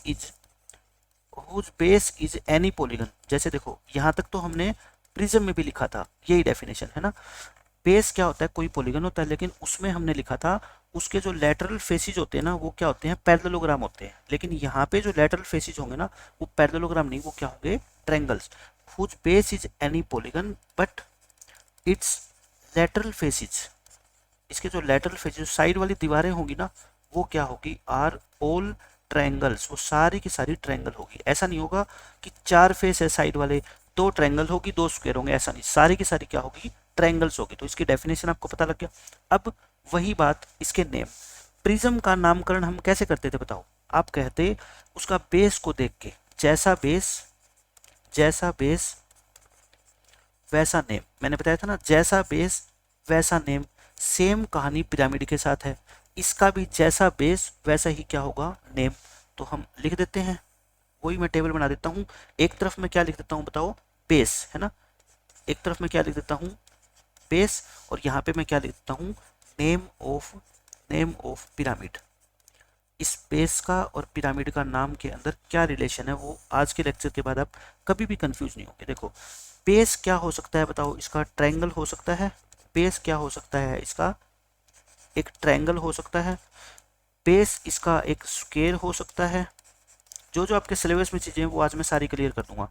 इसका बेस एक पेंटागन हो सकता है, और इसका बेस एक हेक्सागन हो सकता है। ठीक है, बस यहाँ तक आपसे एग्जाम में क्वेश्चन पूछे जा सकते हैं। अब बताओ, जिसका बेस एक ट्रायंगल हो उसको क्या बोलेंगे? Triangular prism. उसको हम सॉरी, प्रिज्म नहीं, पिरामिड। अब की बार क्या बोलेंगे? पिरामिड। अगर पिरामिड है तो ठीक है, उसको हम क्या बोलेंगे? Triangular pyramid. जिसका बेस एक स्क्वायर हो उसको हम क्या बोलेंगे? Square pyramid. उसको हम क्या बोलेंगे? Square pyramid. उसको हम स्क्वायर पिरामिड बोल देंगे। जिसका बेस एक पेंटागन हो उसको हम क्या बोल देंगे? पेंटागनल। पेंटागनल बताया था ना मैंने, पेंटागन लिख के, अब पेंटागन लिख दो और उसके आगे क्या लगा दो? एल, पेंटागनल हो जाएगा वो। ठीक है, पेंटागनल पिरामिड। जिसका बेस एक हेक्सागन हो उसको हम क्या बोल देंगे? हेक्सागनल। हेक्सागन लिख के और उसके आगे एल लगा दो, हेक्सागनल पिरामिड। तो ये पिरामिड के क्या हो गए नाम, जो कोई नई बात नहीं है। जो मैंने प्रिज्म के अंदर बताई थी सारी चीज़ें, वही अभी तक क्या है हमने पिरामिड में सीखी है। प्रिज्म और पिरामिड में मेन डिफरेंस क्या है? प्रिज्म की जो साइड वॉल्स होती है वो पैरेललोग्राम की शेप में होती है, और पिरामिड की जो साइड वॉल्स होती है वो क्या होती है? ट्रायंगल होती है, बस। और इसके अलावा कोई डिफरेंस नहीं है। ठीक है, अब बात आती है क्या, देखो मैं आपको इनके नाम के अलावा इनके वो दिखा देता हूँ, फिगर आपको दिखा देता हूँ। आप ये देखो, ये पता है क्या है? बेस है। ये क्या है आपका? इसका बेस है। और ये जो तीन ट्रायंगल की शेप में आपको दिख रही है, ये इसकी क्या है? साइड वॉल्स है। 1, 2 और 3। ये क्या है तीनों बताओ? इसकी साइड वॉल्स है। और साइड वॉल्स का दूसरा नाम क्या होता है? Lateral faces. ठीक है, ये ध्यान रखना है। अच्छा, ये ट्रायंगुलर प्रिज्म है। क्यों पता है ट्रायंगुलर प्रिज्म है? क्योंकि इसका जो बेस है ना, देखो ये वाला बेस, ये क्या है? एक ट्रायंगल है। ये जो बेस है ये क्या है? एक ट्रायंगल है। और मैंने कहा था आपको, बेस जैसा होगा उसका नाम वैसा ही होगा। साइड वॉल्स तो ट्रायंगल होगी पक्का है ये तो। ठीक है, ये क्या है आपका बताओ? ट्रायंगुलर पिरामिड है। ये क्या है? ट्रायंगुलर पिरामिड है। क्यों ट्रायंगुलर पिरामिड है? लिख दो फिर वही, because it's base is A triangle. Base triangle है इसका, इसलिए इसका नाम ट्रायंगुलर पिरामिड है, न कि ये साइड वॉल्स है। साइड वॉल तो हर एक पिरामिड की ही ट्रायंगल होती है। ठीक है, तो उसको ट्रायंगुलर पिरामिड नहीं बोलेंगे। बेस कैसा है उसके बेस पे उसको हमने क्या बोला है? ट्रायंगुलर पिरामिड बोला है। ये मेरी बात आप ध्यान से नोट कर लो। ठीक है, अब मैं आपको नेक्स्ट डायग्राम दिखाता हूँ। देखो, ये डायग्राम आपको किसका लग रहा है? आप इस डायग्राम को देख के बताओ। इस डायग्राम को देख के हर बच्चा बताएगा सर ये हमारे को लग रहा है क्या? Square pyramid. क्योंकि इसका जो बेस है ना, ये वाला बेस देखो, मैंने ये ओपन करके दिखा रखा है आपको, ताकि आपके दिमाग में चीज़ें छप जाए कि हम देखना क्या चाह रहे हैं। ये एक बेस है इसका स्क्वायर, और ये कटिंग कर रखी है आपने 4 ट्रायंगल की। और अब नेक्स्ट स्टेप में आप इन ट्रायंगल्स को क्लोज करने जा रहे हो। देखो, ये तो बेस है, इन चारों ट्रायंगल को आपने यहाँ रख दिया, और नेक्स्ट स्टेप में आप इनको बिल्कुल क्लोज कर दोगे। और क्लोज करके ये चारों पॉइंट यहाँ पे आके मिल जाएंगे। ठीक है, जैसे ये यहाँ पे आके देखो मिल गए। यहाँ क्या था? देखो, आपका बेस था। बेस पे कितनी साइड है? 1, 2, 3 और 4। और आपको 4 अगर बेस में साइड है तो ट्रायंगल भी कितनी चाहिएगी बताओ? 4 ही चाहिएगी। तो ये जो चारों की चारों ट्रायंगल है ना, 1, 2, 3 और 4, इनको हम क्या बोलते हैं? लैटरल फेसिस बोलते हैं। और लैटरल फेसिस तो आपको पता है हमेशा ही क्या होती हैं? ट्रायंगल। और ये क्या है? आपका बेस है। बेस किस शेप में है बताओ? एक स्क्वायर की शेप में है। तो बेस अगर स्क्वायर की शेप में है तो इसका नाम क्या हो गया फिर? आपका स्क्वायर पिरामिड हो गया। ठीक है, क्या नाम हो गया इसका? Square pyramid. क्यों स्क्वायर पिरामिड हुआ? फिर लाइन लिख दो, because it's base is A it's base is a square, इसलिए हमने इसको क्या नाम दे दिया, स्क्वायर पिरामिड। और आपसे पूछ ले कि स्क्वायर पिरामिड के जो साइड वॉल्स होगी वो कैसी होगी, आप कहते हैं ना ट्रायंगल, क्योंकि हर एक पिरामिड के जो लेटरल फेसेज होते हैं, जो साइड की दीवारें होती है, वो कैसी होती है, ट्रायंगल्स की शेप में ही होती है, तो फिक्स है। अब देखो ये क्या दिख रहा है आपको, बताओ, इसका जो बेस है वो आपको क्या दिख रहा है, एक पेंटागन दिख रहा है ना, 5 साइडों वाला, देख लो ये क्या है, एक पेंटागन है। अगर बेस पेंटागन है तो साइड में कितनी दीवारें होगी, आप आराम से देख सकते हो, 1, ये 2, ये 3, ये 4 और ये 5। ये मैंने इस तरह के डायग्राम आपको समझाने के लिए, ताकि आपके दिमाग में पिक्चर छप जाए, ताकि मैं आगे आपसे पूछूंगा कि बताओ एक पेंटागनल पिरामिड के अंदर कितने फेस होते हैं, आपके दिमाग में ये फिगर आएगी, आप कहोगे एक तो पेंटागन की शेप में उसका बेस होता है, मतलब एक तो वो हो गया, और 5 ट्रायंगल, यानी कि 5 और 1 6, तो इसके फेस कितने हो गए, 6, क्योंकि ऊपर तो कोई फेस होता ही नहीं, ऊपर जाके तो ये क्या बना देंगे, एक पॉइंट बना देंगे, ठीक है। तो इसके टोटल फेसेस कितने हैं बताओ मेरे को, टोटल फेसेस। अब टोटल फेसेस आप आराम से बता दोगे कि एक तो क्या है आपका इसका बेस है, और 5 इसके क्या है, लेटरल फेसेस है, जो ट्रायंगल से है ना, लेटरल फेसेस, और ऊपर तो है ही नहीं, ऊपर तो एक पॉइंट है, तो ये फेस कितने हो गए इसके, 6 हो गए, ठीक है। इस तरीके से आपको फेस भी ध्यान रह जाएंगे डायग्राम को देखने से।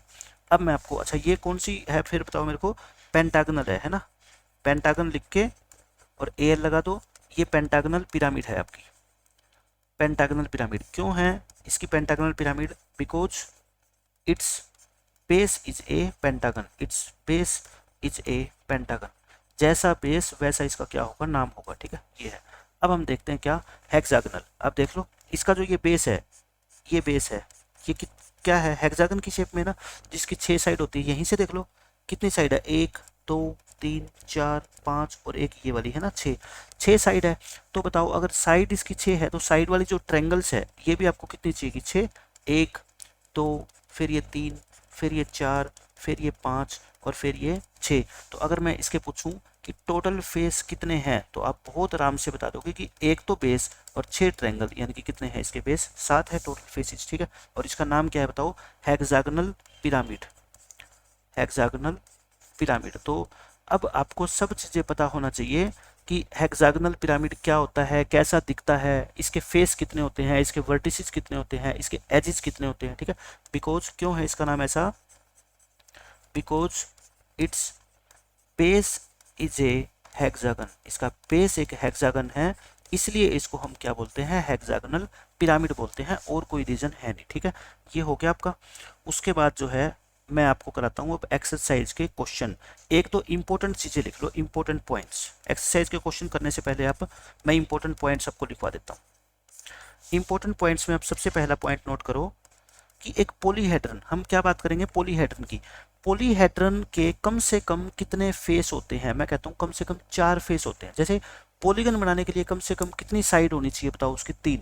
ट्रायंगल से कम पॉलीगन नहीं होता, पॉलीगन में ट्रायंगल की साइड्स क्या होती है, मिनिमम नंबर ऑफ साइड्स 3 होनी चाहिए। ऐसे ही आप एक बात सोचो, आपके पास एक ट्रायंगल है, कम से कम एक ट्रायंगल तो बेस आपको बनाना ही पड़ेगा, अगर आपको एक बंद डिब्बा बनाना है। अगर नीचे बेस में 3 साइड है, तो साइड वाले दीवारें कितनी होगी, 3 है ना, 3 ही होगी। तो कम से कम आपकी एक बेस और 3 साइड वाली, यानी कि 4 ट्रायंगल तो होनी ही होनी चाहिए। जरूरी नहीं है ट्रायंगल, नीचे का बेस आप स्क्वायर बना दो, तो साइड वाली ट्रायंगल कितनी चाहिए आपको, 4। कम से, कहने का मतलब एक पॉलीहेड्रन के लिए कम से कम कितने फेस होने चाहिए आपके, 4। Minimum minimum 4 faces, minimum 4 faces are needed to make a polyhedron, to make a polyhedron। तो मेरी बात आप ये ध्यान रख लो कि पॉलीहेड्रन बनाने के लिए, पॉलीहेड्रन बनाने के लिए कम से कम 4 फेसेस होने जरूरी है, ठीक है। आपसे कोई कहे कि क्या 3 फेसेस से पॉलीहेड्रन बना सकते हो, आप मना कर देना कि नहीं बना सकते। 3 से कोई बंद बॉक्स आप बना ही नहीं सकते। जैसे 3 से कम साइड वाली, अगर मान लो आप लाइन सेगमेंट यूज करते हो, 2 करते हो, उससे आप ट्रायंगल या बंद जो आकृति क्लोज फिगर बना ही नहीं सकते। ऐसे कम से कम कितने फेस चाहिए, 4। अच्छा आपसे ये पूछ ले कोई, ज्यादा से ज्यादा कितने, आप कहते ना जी ज्यादा से ज्यादा तो चाहे 1 करोड़ हो, ज्यादा से ज्यादा का कुछ भी नहीं है, ठीक है। No maximum limit is there, no maximum limit is there, यानी कि मैक्सिमम कितने फेस हो सकते हैं उसकी कोई लिमिट नहीं है, चाहे आप 5 से बना लो, चाहे 10 से बना लो, चाहे 50 से बना लो, उसकी कोई लिमिट नहीं है। लेकिन मिनिमम की कितनी लिमिट है बताओ? मिनिमम की लिमिट है 4 की, कम से कम 4 फेस आपके होने चाहिए, ठीक है। दूसरा पॉइंट लिख लो आप, इसमें जो इंपॉर्टेंट चीज मैं आपको लिखवा रहा हूँ उसमें सेकंड पॉइंट लिख लो, जो इसकी साइड वाली दीवारें होती है ना, जो इसकी लेटरल फेसिज होते हैं, जो इसके लेटरल फेसिज होते हैं वो कैसे होते हैं बताओ? मैं एक समरी बता रहा हूँ आपको। हमने दो चीजें पढ़ी, एक तो प्रिज्म पढ़ी और एक हमने क्या पढ़ी? पिरामिड पढ़ी, क्योंकि ये ऑब्जेक्टिव क्वेश्चंस में सारे आपसे पूछे जाएंगे। प्रिज्म और पिरामिड में आप मेरे को बताओ, प्रिज्म के अंदर जो लेटरल फेसिज होते हैं वो कैसे होते हैं?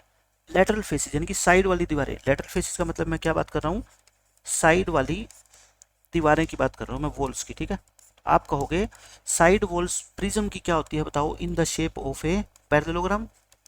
ये पैरेललोग्राम की शेप में होती है, मतलब पैरेललोग्राम भी हो सकती है, या इनको आप कह लो स्क्वायर हो सकती है, ठीक है, या फिर आप इनको क्या कह लो? रेक्टेंगल कह लो। क्योंकि जब आप थोड़े से बड़े हो जाओगे तो आपको पता लगेगा कि स्क्वायर और रेक्टेंगल भी पैरेललोग्राम तो होती ही होती है, ठीक है, बट इनमें कुछ और प्रॉपर्टी होगी, इसके कारण इसका स्पेशल नाम स्क्वायर हो गया, इसका नाम स्पेशल रेक्टेंगल हो गया, बट ये पैरेललोग्राम तो अपने आप में है ही। रोम्बस भी क्या होती है? एक पैरेललोग्राम होती है, ठीक है। ये रोम्बस भी क्या होती है? खुद में पैरेललोग्राम होती है। लेकिन ये आप जैसे नेक्स्ट क्लास में होगे आपको तुरंत पता लग जाएगा। पिरामिड, पिरामिड की जो साइड वॉल्स होती है वो क्या होती है बताओ? ट्रायंगल्स होती है। वो कैसी होती है? सारी की सारी आपकी ट्रायंगल्स होती है। ये क्या होती है? आपकी ट्रायंगल्स होती है। तो ये पॉइंट्स आप मेरे नोट कर लो। यानी कि आपकी जो फेस होते हैं ना, साइड वाले फेस, वो पैरेललोग्राम हो सकते हैं, वो ट्रायंगल्स हो सकते हैं। कहने का मतलब ये पॉलीगन होने चाहिए। ये क्या होने चाहिए? आपके पॉलीगन्स होने चाहिए। कुछ में पैरेललोग्राम होंगे, कुछ में क्या होगी? आपकी ट्रायंगल होगी। ये है। तो ये चीजें जो है ना, और कोई पॉइंट ध्यान में आएगा तो मैं वो यहाँ पे आपको नोट करवाता जाऊंगा साथ साथ में। लेकिन अभी के लिए आपको क्या करना है? इतना करना है, ठीक है। अब मैं आपको ये कराता हूँ अपने एक्सरसाइज के क्वेश्चन। कहता है can a polyhedron have four triangles for its faces और कर लो। यानी कि इस पहले क्वेश्चन का हिंदी में अगर आप मतलब लिखना चाहो तो लिख लो, क्या एक पॉलीहेड्रन के 3 फेसिस यानी कि 3 ट्रायंगल फेस हो सकते हैं? क्या किसी पॉलीहेड्रन के, क्योंकि बच्चे को जब तक हिंदी में समझ नहीं आएगा ना, उसको क्वेश्चन सोल्व करने में परेशानी आएगी। क्या किसी पॉलीहेड्रन के 3 ट्रायंगल्स फेस हो सकते हैं? 3 ट्रायंगल फेसिस हो सकते हैं। आप मना कर देना, क्यों? क्योंकि आप कह देना हमारे सर ने बताया था कि जब तक कम से कम 4 फेस नहीं होंगे हम उसको पॉलीहेड्रन बना ही नहीं सकते, बंद कर ही नहीं सकते उस डिब्बे को हम, ठीक है। वो खुला ही रहेगा हमेशा। मिनिमम ब्रैकेट में भी लिख देना। आप इसका आंसर क्या दोगे? अब एग्जाम में ये क्वेश्चन आएगा तो आप आंसर पता है क्या लिखोगे? आंसर आप ऐसे लिखोगे, नो, हिंदी नहीं लिखनी वहाँ पे तो इंग्लिश ही लिखनी है, ठीक है। ये तो मैं आपको समझाने के लिए लिख रहा हूँ। आप एग्जाम में क्या लिखोगे? No, we need we need minimum we need minimum 4 faces to make a polyhedron, ठीक है, टू मेक ए पॉलीहेड्रन। इस तरह की डेफिनेशन आप लिखोगे, आंसर दोगे तो एग्जामिनर बहुत अच्छा समझेगा आपको कि इस बच्चे को पूरी नॉलेज है, कि वो आंसर तो नो दे ही दे रहा है, साथ में वो हमारे को ये भी बता रहा है कि मिनिमम कितने फेसिस चाहिए, कि बच्चे ने रटा हुआ नहीं है क्वेश्चन कि जैसे आंसर आया नो, बस इसने बुक से रट्टा मारा हुआ कि नो, लेकिन नहीं, आपको रटना नहीं है, ठीक है। अब सेकंड के अंदर, सेकंड में ये पूछता है कि क्या, ये क्वेश्चन एक ही है, कहता है क्या किसी पॉलीहेड्रन के जो फेस वो 4 ट्रायंगल हो सकते हैं? बताओ, क्या 4 ट्रायंगल से आप कोई पॉलीहेड्रन बना सकते हो? मैं कहता हूँ मैं तो बना सकता हूँ, एक पिरामिड बना सकता हूँ मैं, जिसका बेस भी क्या होगा? एक ट्रायंगल और 3 साइड वाले ट्रायंगल। तो 4 ट्रायंगल से क्या बना सकते हो आप? एक 4 ट्रायंगल से पिरामिड बना सकते हो। प्रिज्म तो बना ही नहीं सकते, क्योंकि प्रिज्म में तो साइड की दीवारें क्या होनी चाहिए? पैरेललोग्राम होनी चाहिए। तो क्या लिखेंगे? यस, हम लिखेंगे यस, और लिख दो वी कैन, इसको हम इरेज करके और दूसरे पेन से मैं लिखता हूँ, yes we can make a triangular pyramid. हम क्या बना सकते हैं? ट्रायंगुलर पिरामिड बना सकते हैं। मैंने शेप भी आपको साथ साथ में दिखा दी है ना, ताकि आपके दिमाग में रहे। We can make a triangular pyramid with the help of 4 triangles, with the help of 4 triangles. 4 triangles की शेप से, हेल्प से हम क्या बना सकते हैं? एक ट्रायंगुलर पिरामिड बना सकते हैं। थर्ड पार्ट देख लो, ए स्क्वायर, यानी कि उस क्या एक ऐसा पॉलीहेड्रन आप बना सकते हो जिसका बेस, यानी कि एक तो क्या हो आपके पास स्क्वायर और 4 ट्रायंगल। कहने का मतलब मैं आपको काट के एक तो स्क्वायर दे दूं और 4 ट्रायंगल बना दूं और आपको कहूं कि ये लो, ये 5 फेस ले लो और आप इससे ना एक बॉक्स बना के दिखाओ, क्या आप बना सकते हो? आप कहोगे जी बना सकते हैं। नीचे तो हम क्या रख देंगे स्क्वायर, और चारों साइड वॉल उसकी क्या बना देंगे ट्रायंगल, और ऊपर जाके वो एक पॉइंट पे मिल जाएगी जिसको हम क्या बोलेंगे पिरामिड। और इस पिरामिड का नाम क्या होगा बताओ? स्क्वायर पिरामिड, क्योंकि इसका बेस क्या रखना पड़ेगा आपको? स्क्वायर रखना पड़ेगा। तो क्या लिख देंगे? Yes we can make a square pyramid. बना सकते हो बहुत आसानी से, हम स्क्वायर पिरामिड बना सकते हैं। ब्रैकेट में लिख देना बेस जो होगा एक स्क्वायर होगा, बेस तो स्क्वायर होगा, और जो लेटरल फेसिस होंगे, लेटरल फेसिस बाकी वो हम क्या रख देंगे? 4 ट्रायंगल्स रख देंगे। तो बताओ बन जाएगा ना पिरामिड एक, और जिसको क्या बोलेंगे हम? स्क्वायर पिरामिड बोलेंगे। तो एग्जामिनर आपको बहुत अच्छा बच्चा समझेगा कि इसको सब कुछ नॉलेज है। स्क्वायर पिरामिड बनाएंगे तो आप उसको बता रहे हो कि बेस को हम स्क्वायर लेंगे, और बाकी जो उसकी साइड वाले दीवारें होगी जिनका नाम क्या होता है मैथमेटिकली लेटरल फेसिस, उनको हम क्या लेंगे? चारों के चारों ट्रायंगल लेंगे। तो पहला क्वेश्चन आई थिंक अब आपको समझ आ गया होगा। अब करते हैं हम दूसरा क्वेश्चन। ये तो मैंने आपको सिर्फ दिखा रखा है, ठीक है। इसमें कहता है is it possible to have a polyhedron with any number of with any given number of faces. इसका मतलब ये होता है कि मैं आपको कह दूं ये लो 3 फेस ले लो और इससे आप एक पॉलीहेड्रन बना के दिखाओ। पॉलीहेड्रन का सिंपल आप अपनी आम भाषा में नाम याद रख लो, क्या? बंद डिब्बा, है ना। ताकि कुछ बच्चों को क्या है इस तरह के नाम याद रखते हैं। पॉलीहेड्रन आपसे कभी भी पूछ लेना, बस आपको याद रखना है अपने दिमाग में एक बंद डिब्बा होना चाहिए। उस डिब्बे का बेस और टॉप सेम भी हो सकता है, या टॉप के ऊपर एक बिल्कुल पॉइंट भी हो सकता है, ठीक है। ये बंद डिब्बे को पॉलीहेड्रन बोल सकते हैं। मैं कहता हूं मैंने आपको 3 ट्रायंगल दे दी और कहूं ये लो इससे एक डिब्बा बना के दिखाओ बंद, आप कहोगे नहीं बना सकते। क्यों? क्योंकि कम से कम आप हमारे को 4 फेसिस दो। तो ये कहता है क्या पॉसिबल है any given number of faces से कोई पॉलीहेड्रन बनाना? तो हम इसका आंसर क्या लिखेंगे? देखो नो मत लिख देना, मतलब कि ये कहता है 3 से तो पॉसिबल नहीं है, लेकिन 3 से ज्यादा अगर होगा ना तो पॉसिबल है। क्या लिखेंगे? It is possible.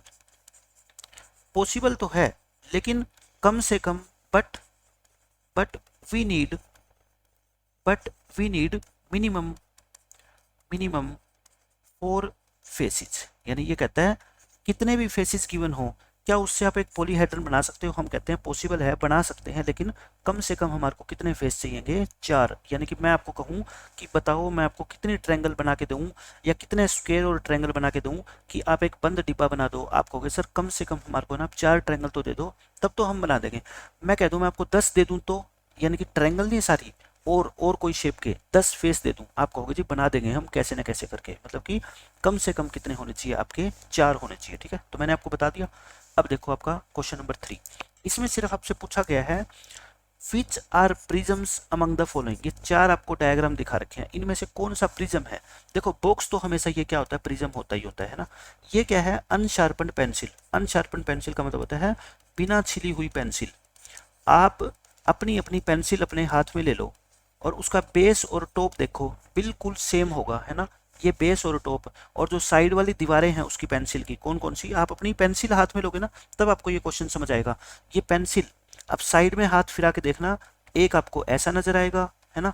फिर उसको पेंसिल को जैसे जैसे आप घुमाते जाओगे अपने हाथ में, फिर आपको एक यहाँ पे नजर आएगा फेस, इसके देखो फेस नजर आएंगे, है ना। और जो इसका जो नीचे वाला बेस होता है ना, ये सर्कल नहीं है, ये देखो इसकी साइड 1 2 3 4 5 6 हेक्सागन है। लेकिन जरूरी नहीं है कि आपके हाथ में जो पेंसिल हो उसका बेस भी हेक्सागन हो। वो हो सकता है एक ट्रायंगल भी हो सकता है बेस, हेक्सागन भी हो सकता है, 10 साइड भी हो सकती है, 5 साइड भी हो सकती है। वो पेंसिल की अलग अलग से शेप्स होती है, बट पेंसिल भी क्या होता है? एक प्रिज्म होता है। देखो आपको नहीं दिख रहा भाई, नीचे वाला जो बेस है वो क्या है? एक हेक्सागन है, ऊपर भी हेक्सागन है, और जो साइड वाली दीवारें हैं वो क्या है? एक रेक्टेंगल की शेप में आपको नजर आ रही होगी। तो ये क्या है? एक प्रिज्म है। नेल, नेल को हिंदी में बोलते हैं कील। जो हम दीवार में कील ठोकते हैं उसको नेल बोलते हैं इंग्लिश में। क्या कील एक आपका प्रिज्म है? प्रिज्म तो नहीं है, क्योंकि ऊपर पॉइंट है। ऊपर पॉइंट है तो पॉइंट वाली चीज तो क्या होती है? पिरामिड होती है। लेकिन ये नेल पिरामिड भी नहीं है। पिरामिड पता है क्यों नहीं है?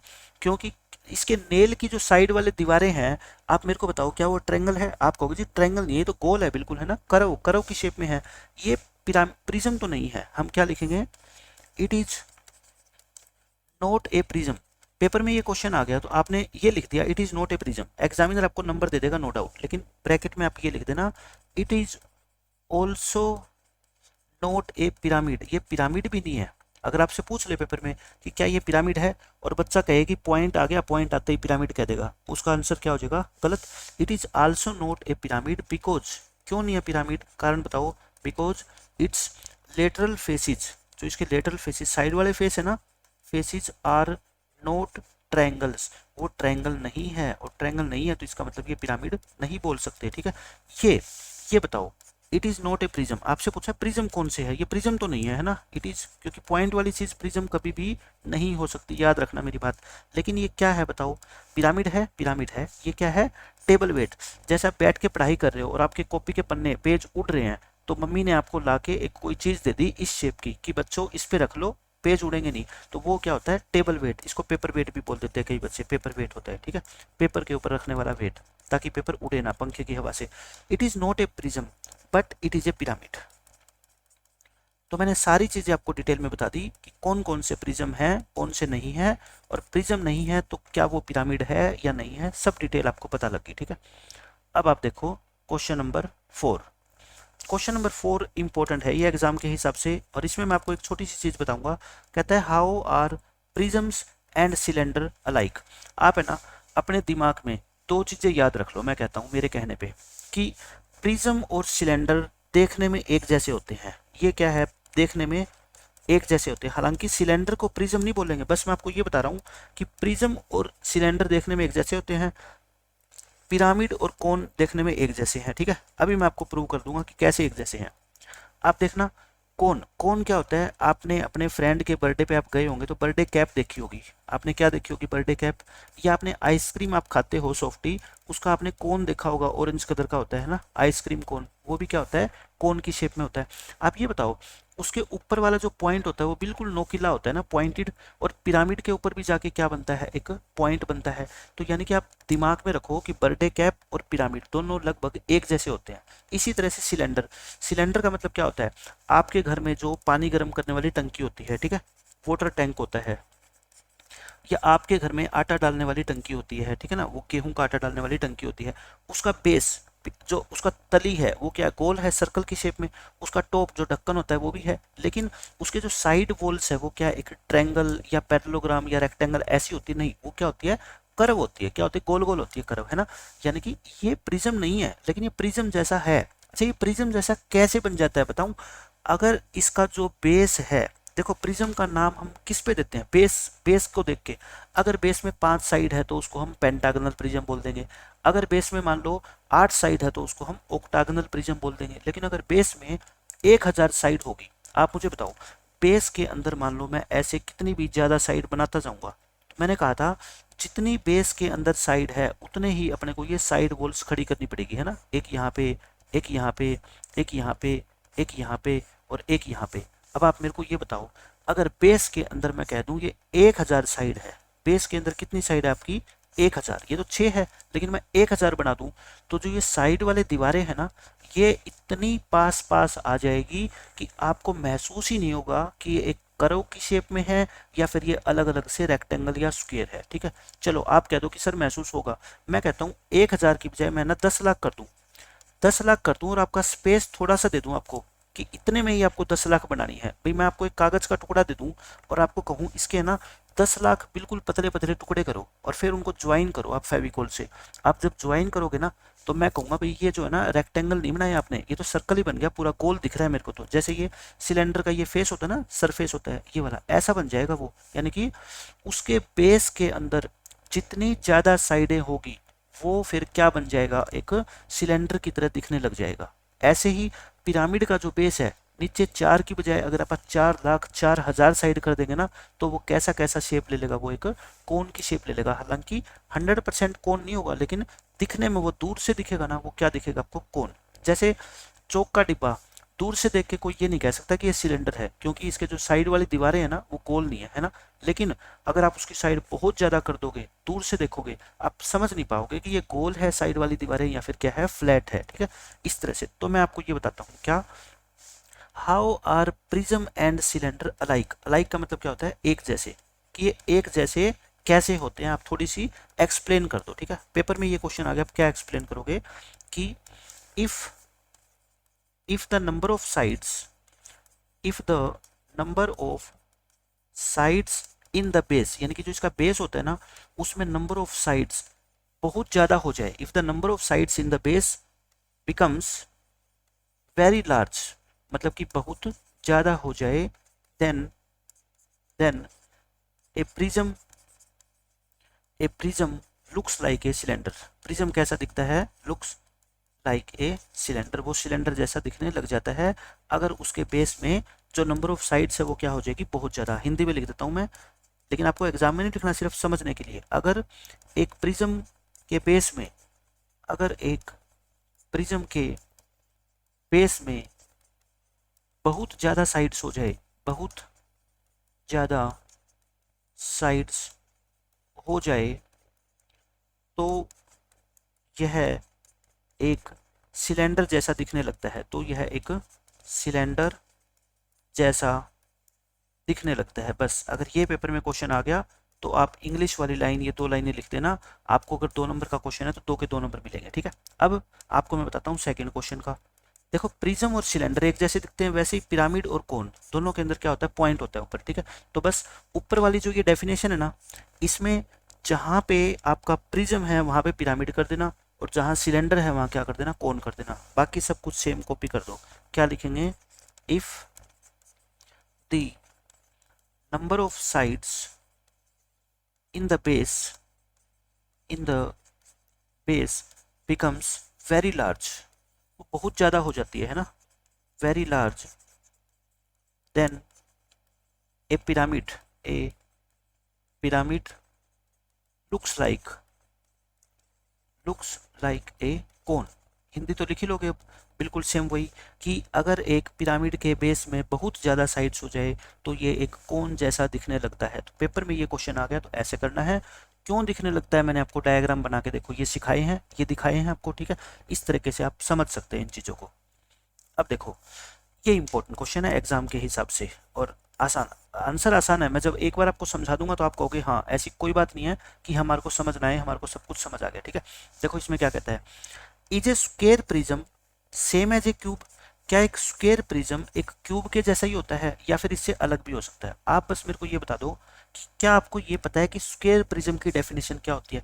प्रिज्म का नाम हम कैसे करते थे? उसके बेस को देख के, उसका जैसा बेस होगा ना वैसा ही उसका क्या होगा? नाम होगा। तो पहले तो आपके एग्जाम में ये क्वेश्चन आएगा, आप क्या लिखना? स्क्वेयर प्रिज्म की डेफिनेशन, स्क्वेयर प्रिज्म की डेफिनेशन। क्योंकि एग्जामिनर को जब ये लगेगा ना कि आपको सब कुछ चीज़ें आपके टीचर ने अच्छे से पढ़ाई हुई है और आपने वे चीज़ें एग्जाम में लिखी है, तो अगर बाकी क्वेश्चन में हल्की फुल्की आप मिस्टेक करोगे, गलती करोगे, वो आपको क्या करेगा? इग्नोर कर देगा, आपको पूरे नंबर दे देगा, ठीक है। आप सब कुछ लिखा करो, क्योंकि टाइम आपके पास है 2.5 घंटे और पेपर आपका आएगा बहुत छोटा 8th क्लास का। तो आप ये तो समझना ही मत कि आपका टाइम वेस्ट होएगा, टाइम कहीं वेस्ट नहीं होता, ठीक है। स्क्वेयर प्रिज्म क्या होता है? If base of A prism, if base of A prism is a square, base क्या हो आपका? एक स्क्वेयर हो, it is called a square prism. हमें ये पता है कि अगर बेस उसका स्क्वेयर होगा ना तब हम उसको क्या बोलेंगे? एक स्क्वेयर प्रिज्म बोलेंगे। अब ये बताओ, क्या हर एक स्क्वेयर प्रिज्म एक क्यूब होगा? क्यूब के अंदर तो क्या होता है, आप अपने कमरे की तरफ ध्यान दो, कमरे की तरफ ध्यान दो। क्यूब का मतलब है आपके कमरे की जो नीचे फर्श पे लेंथ ब्रेड्थ दोनों क्या है? इक्वल, और कमरे की हाइट ऊंचाई वो भी क्या है? इक्वल। लेंथ ब्रेड्थ हाइट तीनों इक्वल होगी तब वो क्या बनेगा? क्यूब। लेकिन एक बात बताओ, आपने, आपके जो कमरे का फर्श है ना वो एक स्क्वायर की शेप में, बिल्कुल जितनी लेंथ है उतनी क्या ब्रेड्थ है, और आपने ये साइड वाले दीवारें खड़ी कर रखी है 4, क्या ये भी स्क्वायर की शेप में होनी जरूरी है? यानी कि आप इसको कितनी ऊंची बना दो, मतलब कि इसको है ना आप 1000 फुट ऊंची बना दो, लेकिन बेस आपका बिल्कुल छोटा सा है, तो क्या ये प्रिज्म नहीं होगा? आप कहोगे जो प्रिज्म तो होगा, क्योंकि बेस क्या है इसका? एक स्क्वायर है, और इसलिए वो स्क्वायर प्रिज्म भी होगा। लेकिन वो क्यूब तो नहीं होगा, क्योंकि क्यूब में तो जितना स्क्वायर होता है बेस के अंदर वैसे वैसे स्क्वायर क्या होने चाहिए? साइडों के अंदर होने चाहिए।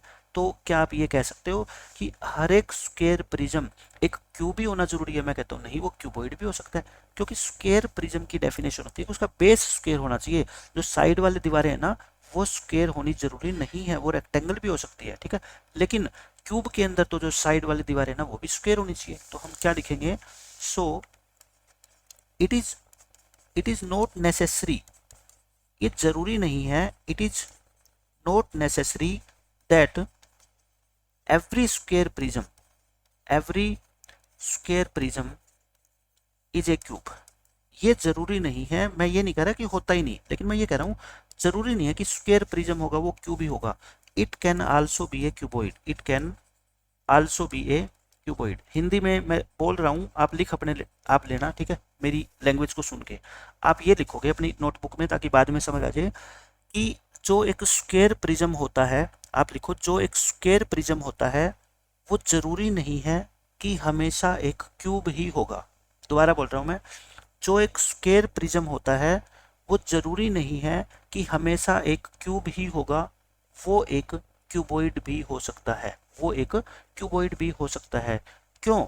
क्योंकि अगर एक प्रिज्म का बेस स्क्वायर है तो हम उसको स्क्वायर प्रिज्म बोल देंगे, लेकिन उसकी साइड वाली दीवारें तो रेक्टेंगल भी हो सकती है और स्क्वायर भी हो सकती है। अगर साइड वाली दीवारें स्क्वायर की शेप में होगी तो वो एक क्यूब बन जाएगा, अगर साइड वाली दीवारें रेक्टेंगल की शेप में होगी तो वो एक क्यूबॉइड बन जाएगा। लेकिन एग्जाम में ये क्वेश्चन आएगा तो बस आपको इतना लिखना है, ठीक है, कि बेस अगर प्रिज्म का स्क्वायर होगा तो उसको स्क्वायर प्रिज्म बोलेंगे, और स्क्वायर प्रिज्म के लिए जरूरी नहीं है कि उसकी जो साइड है वो स्क्वायर की शेप में होनी चाहिए, वो रेक्टेंगल भी हो सकती है, और रेक्टेंगल होगी तो वो क्या हो जाएगा, एक क्यूबॉइड हो जाएगा, ठीक है। अब देखो सिक्स्थ क्वेश्चन में आपका एक फॉर्मूला है आयलर्स फॉर्मूला। मैं आपको डिटेल के अंदर पहले बताऊंगा आयलर फॉर्मूला क्या होता है। इसके ऊपर सबसे ज़्यादा क्वेश्चन आपके इस चैप्टर में आयलर फॉर्मूला के ऊपर आएंगे और बहुत आसान है, ठीक है। तो आज का लेक्चर काफ़ी लेंदी हो गया है, मैंने सारी डिटेल आपको बता दी, 5 क्वेश्चन करा दिए। अब आपके 3 क्वेश्चन रह गए और ये समझ लो ये तो सबसे ईजी क्वेश्चन है, बस एक फॉर्मूला है छोटा सा 1 लाइन का, और उसके ऊपर बेस्ड कोई भी क्वेश्चन पेपर में आएगा ना, मैं आपको बताऊंगा आसानी से आपको कैसे सोल्व करना है वो क्वेश्चन, ठीक है। तो आज के लेक्चर में इतना ही रखते हैं, मिलते हैं नेक्स्ट लेक्चर में। Bye bye, take care. Students good evening. आज हम करेंगे चैप्टर 10 का लास्ट लेक्चर, और इसमें बस एक फॉर्मूला आपका रह गया है, आयलर्स फॉर्मूला फॉर पॉलीहेड्रन्स। और ये फॉर्मूला मैं आपको पहले डिटेल में बताता हूँ और फिर इसके ऊपर बेस्ड हम क्वेश्चन करेंगे। और पूरे चैप्टर का सबसे आसान फॉर्मूला है, 1 लाइन का फॉर्मूला, सारे क्वेश्चन आपको आसानी से सोल्व करने में सिखाऊंगा।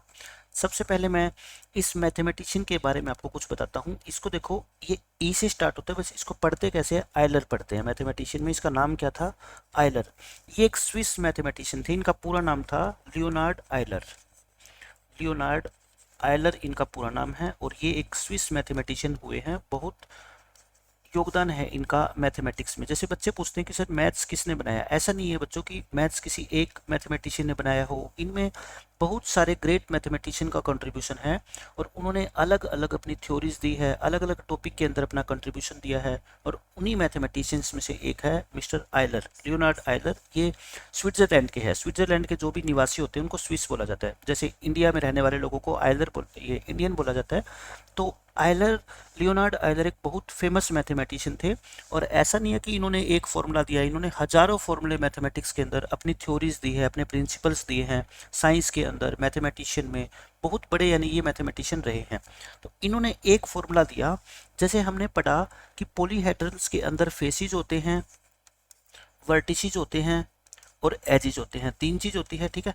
इनका जो ये फॉर्मूला बेस्ड है इसको बोलते हैं हम यूलर्स फॉर्मूला फॉर पॉलीहेड्रन्स। मैं लिख देता हूँ, आयलर्स, आयलर बोल दो यूलर बोल दो, कोई फर्क नहीं पड़ता अपने, Euler's formula for convex polyhedron. अभी मैं आपको कन्वेक्स और कनकेव का मीनिंग नहीं बता रहा, लेकिन मेन जो इनका फॉर्मूला है ये कन्वेक्स पॉलीहेड्रन्स के लिए है। और ये एक जो है, मैं आपको सारी चीज़ें बताता हूँ, Euler's formula for convex polyhedron. ये जो फेसिस होते हैं, मान लो इसको हम एफ से लिखते हैं, वर्टिसेस को मान लो हम वी से लिख देते हैं इनके फर्स्ट लेटर से, एजेस को मान लो हम ई से लिख देते हैं। आयलर्स ने ये सबसे पहले नोटिस किया कि कोई भी पॉलीहेड्रन होता है कन्वेक्स, मैं जहाँ पे भी पॉलीहेड्रन बोलूँगा इसका मतलब कन्वेक्स बोल रहा हूँ, लेकिन 8th क्लास वाले बच्चे इसमें कंफ्यूज ना हो, उनके लिए बस एक पॉलीहेड्रन वर्ड काफ़ी है सीखना।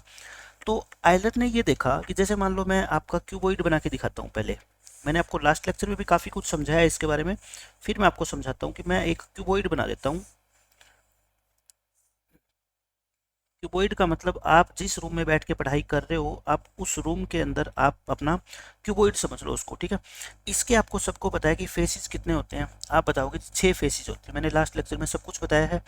एजिस कितने होते हैं, आप बोलोगे जी एजिस होते हैं 12, और वर्टिसेस कितने होते हैं, वर्टिसेस होते हैं हमारे कितने, 8।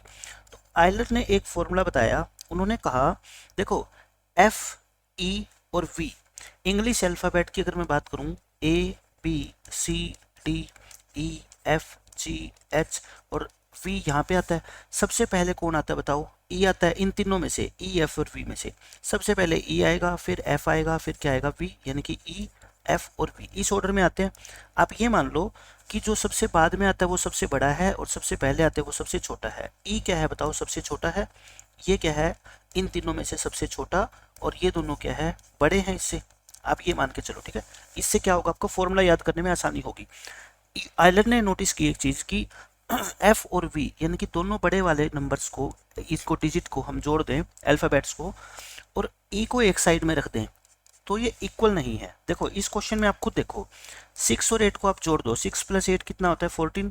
तो 14 12 के इक्वल तो नहीं है, लेकिन इन्होंने नोटिस किया कि नंबर ऑफ एजेस यानी कि ई में अगर 2 ऐड कर दें तो फिर ये दोनों रिलेशन क्या बन जाएंगे? दोनों साइड्स क्या बन जाएगी? इक्वल बन जाएगी। हर एक पॉलीहेड्रन के बारे में इन्होंने ये फॉर्मूला दिया, ठीक है।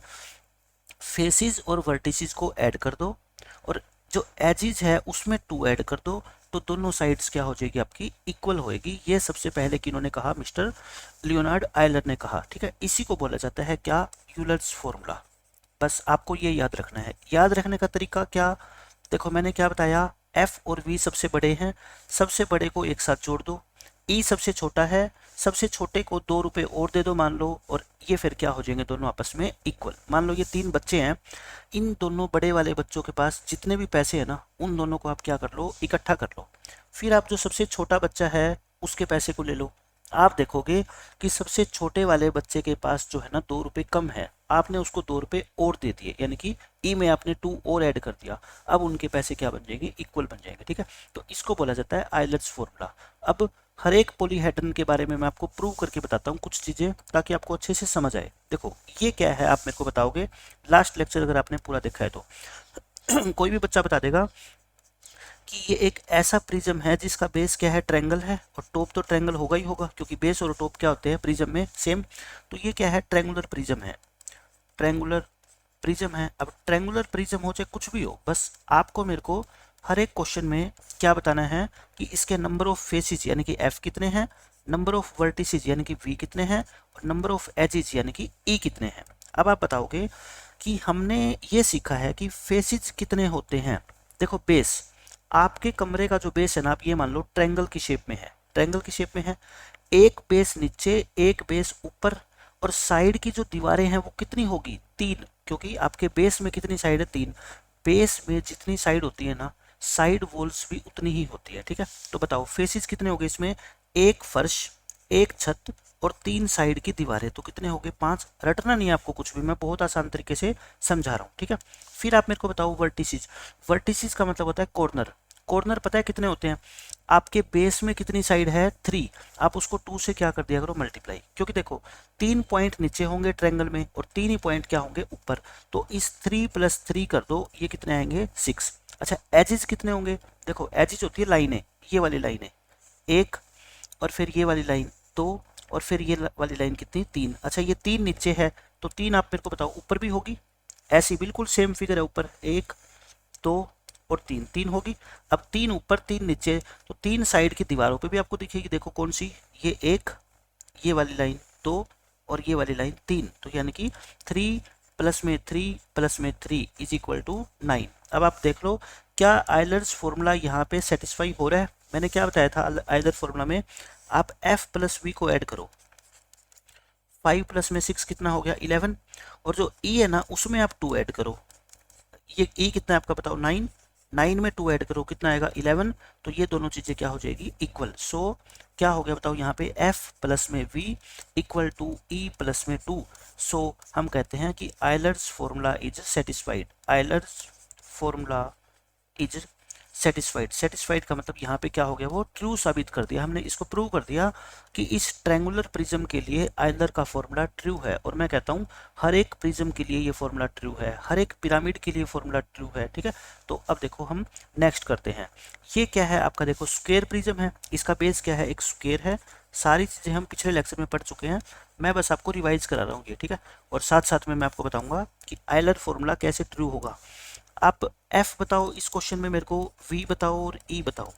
एफ का मतलब फेसिस। आप अपने रूम में बैठे हो, उसका बेस क्या है, एक मान लो स्क्वायर है, ठीक है। फेस कितने होंगे फिर बताओ, स्क्वायर है तो मतलब एक ऊपर एक नीचे, और साइड की कितनी दीवारें होगी, चार, क्योंकि बेस में कितनी साइड है, चार। तो दो तो बेस और टॉप, और प्लस में चार दीवारें, तो कितने हो गए, छः। अच्छा वर्टिसेस कितने होते हैं, वर्टिसेस मैंने आपको क्या कहा था, अगर आपके बेस में चार साइड्स है तो चार पॉइंट नीचे होंगे, चार पॉइंट क्या होंगे, ऊपर, यानी कि जो बेस में साइड होती है ना उसका डबल कर दिया करो, वे क्या आ जाएंगे आपके वर्टिसेस। और साइड्स कितनी होगी, लाइनें, लाइनें होती है, जो ये 4 होता है ना इसका क्या कर दिया करो, ट्रिपल कर दिया करो, ठीक है। आप गिन के देख लो, लाइनें कितनी होती है आपके कमरे के अंदर, 12 लाइन है, चार ऊपर, चार नीचे, और चार साइड की दीवारों पे, ठीक है। ये वाली लाइनें होती है, देखो चार ऊपर है ये, ऐसे ये चार लाइनें आपको नीचे मिलेगी बेस में, है ना, और चार लाइनें ये मिलेगी आपको साइड में, देखो एक, फिर ये दो, और फिर ये पीछे रही तीन, और ये फिर ये चार, है ना। इस तरह से टोटल लाइनें कितनी होगी, ये 12। मैंने तरीका बता दिया आसान सा। जितनी बेस में साइड होती है, वर्टिसेस उसका डबल और एजेस उसका ट्रिपल, ठीक है। अब बताओ मेरे को, एफ प्लस वी को ऐड करें, कितना हो गया, 6 + 8 यानी कि 14, और ई में 2 ऐड करो, यानी कि 12 में 2 ऐड करो, कितना आ गया 14। ये दोनों क्या हो गए, इक्वल, यानी कि एफ प्लस वी इक्वल हो गया ई प्लस 2। यहाँ पे भी आयलर फॉर्मूला क्या हो गया, ट्रू हो गया, हर एक में ट्रू होगा ये, ठीक है। अब यहाँ पे देखो, ये क्या है, एक प्रिज्म है, लेकिन कैसा, पेंटागनल। ये क्या है आपका, पेंटागनल प्रिज्म, पेंटागनल प्रिज्म। इसके लिए मैं प्रूव कर देता हूँ आपके लिए चीज़ें कि पेंटागनल प्रिज्म में ऐसा सही होता है क्या, आइलर फार्मूला। इसके फेसिस बताओ, आपका पेंटागनल प्रिज्म का मतलब होता है बेस के अंदर कितनी साइड है बताओ, 5, एक बेस एक टॉप, साइड वाली दीवारें कितनी होगी, 5, यानी कि 7 हो गया। अब बताओ वर्टिसेस कितने होंगे, एजेस, मैंने क्या बताया था, बेस में कितनी साइड है, 5, वर्टिसेस क्या होते हैं उसके डबल होते हैं, ठीक है। और ये कितने होंगे, उसके ट्रिपल होंगे, ये कितने हो गए आपके 15। अब बताओ मेरे को, आयलर फॉर्मूला में क्या करते हो आप, फेस और वर्टिसेस को जोड़ दो, 17, और एजेस में 2 जोड़ दो, यानी कि 15 प्लस में 2 17, ये क्या हो गए, equal. So F plus V equal to E plus 2, मतलब कि आयलर फॉर्मूला इसके लिए भी क्या हो गया, ट्रू हो गया।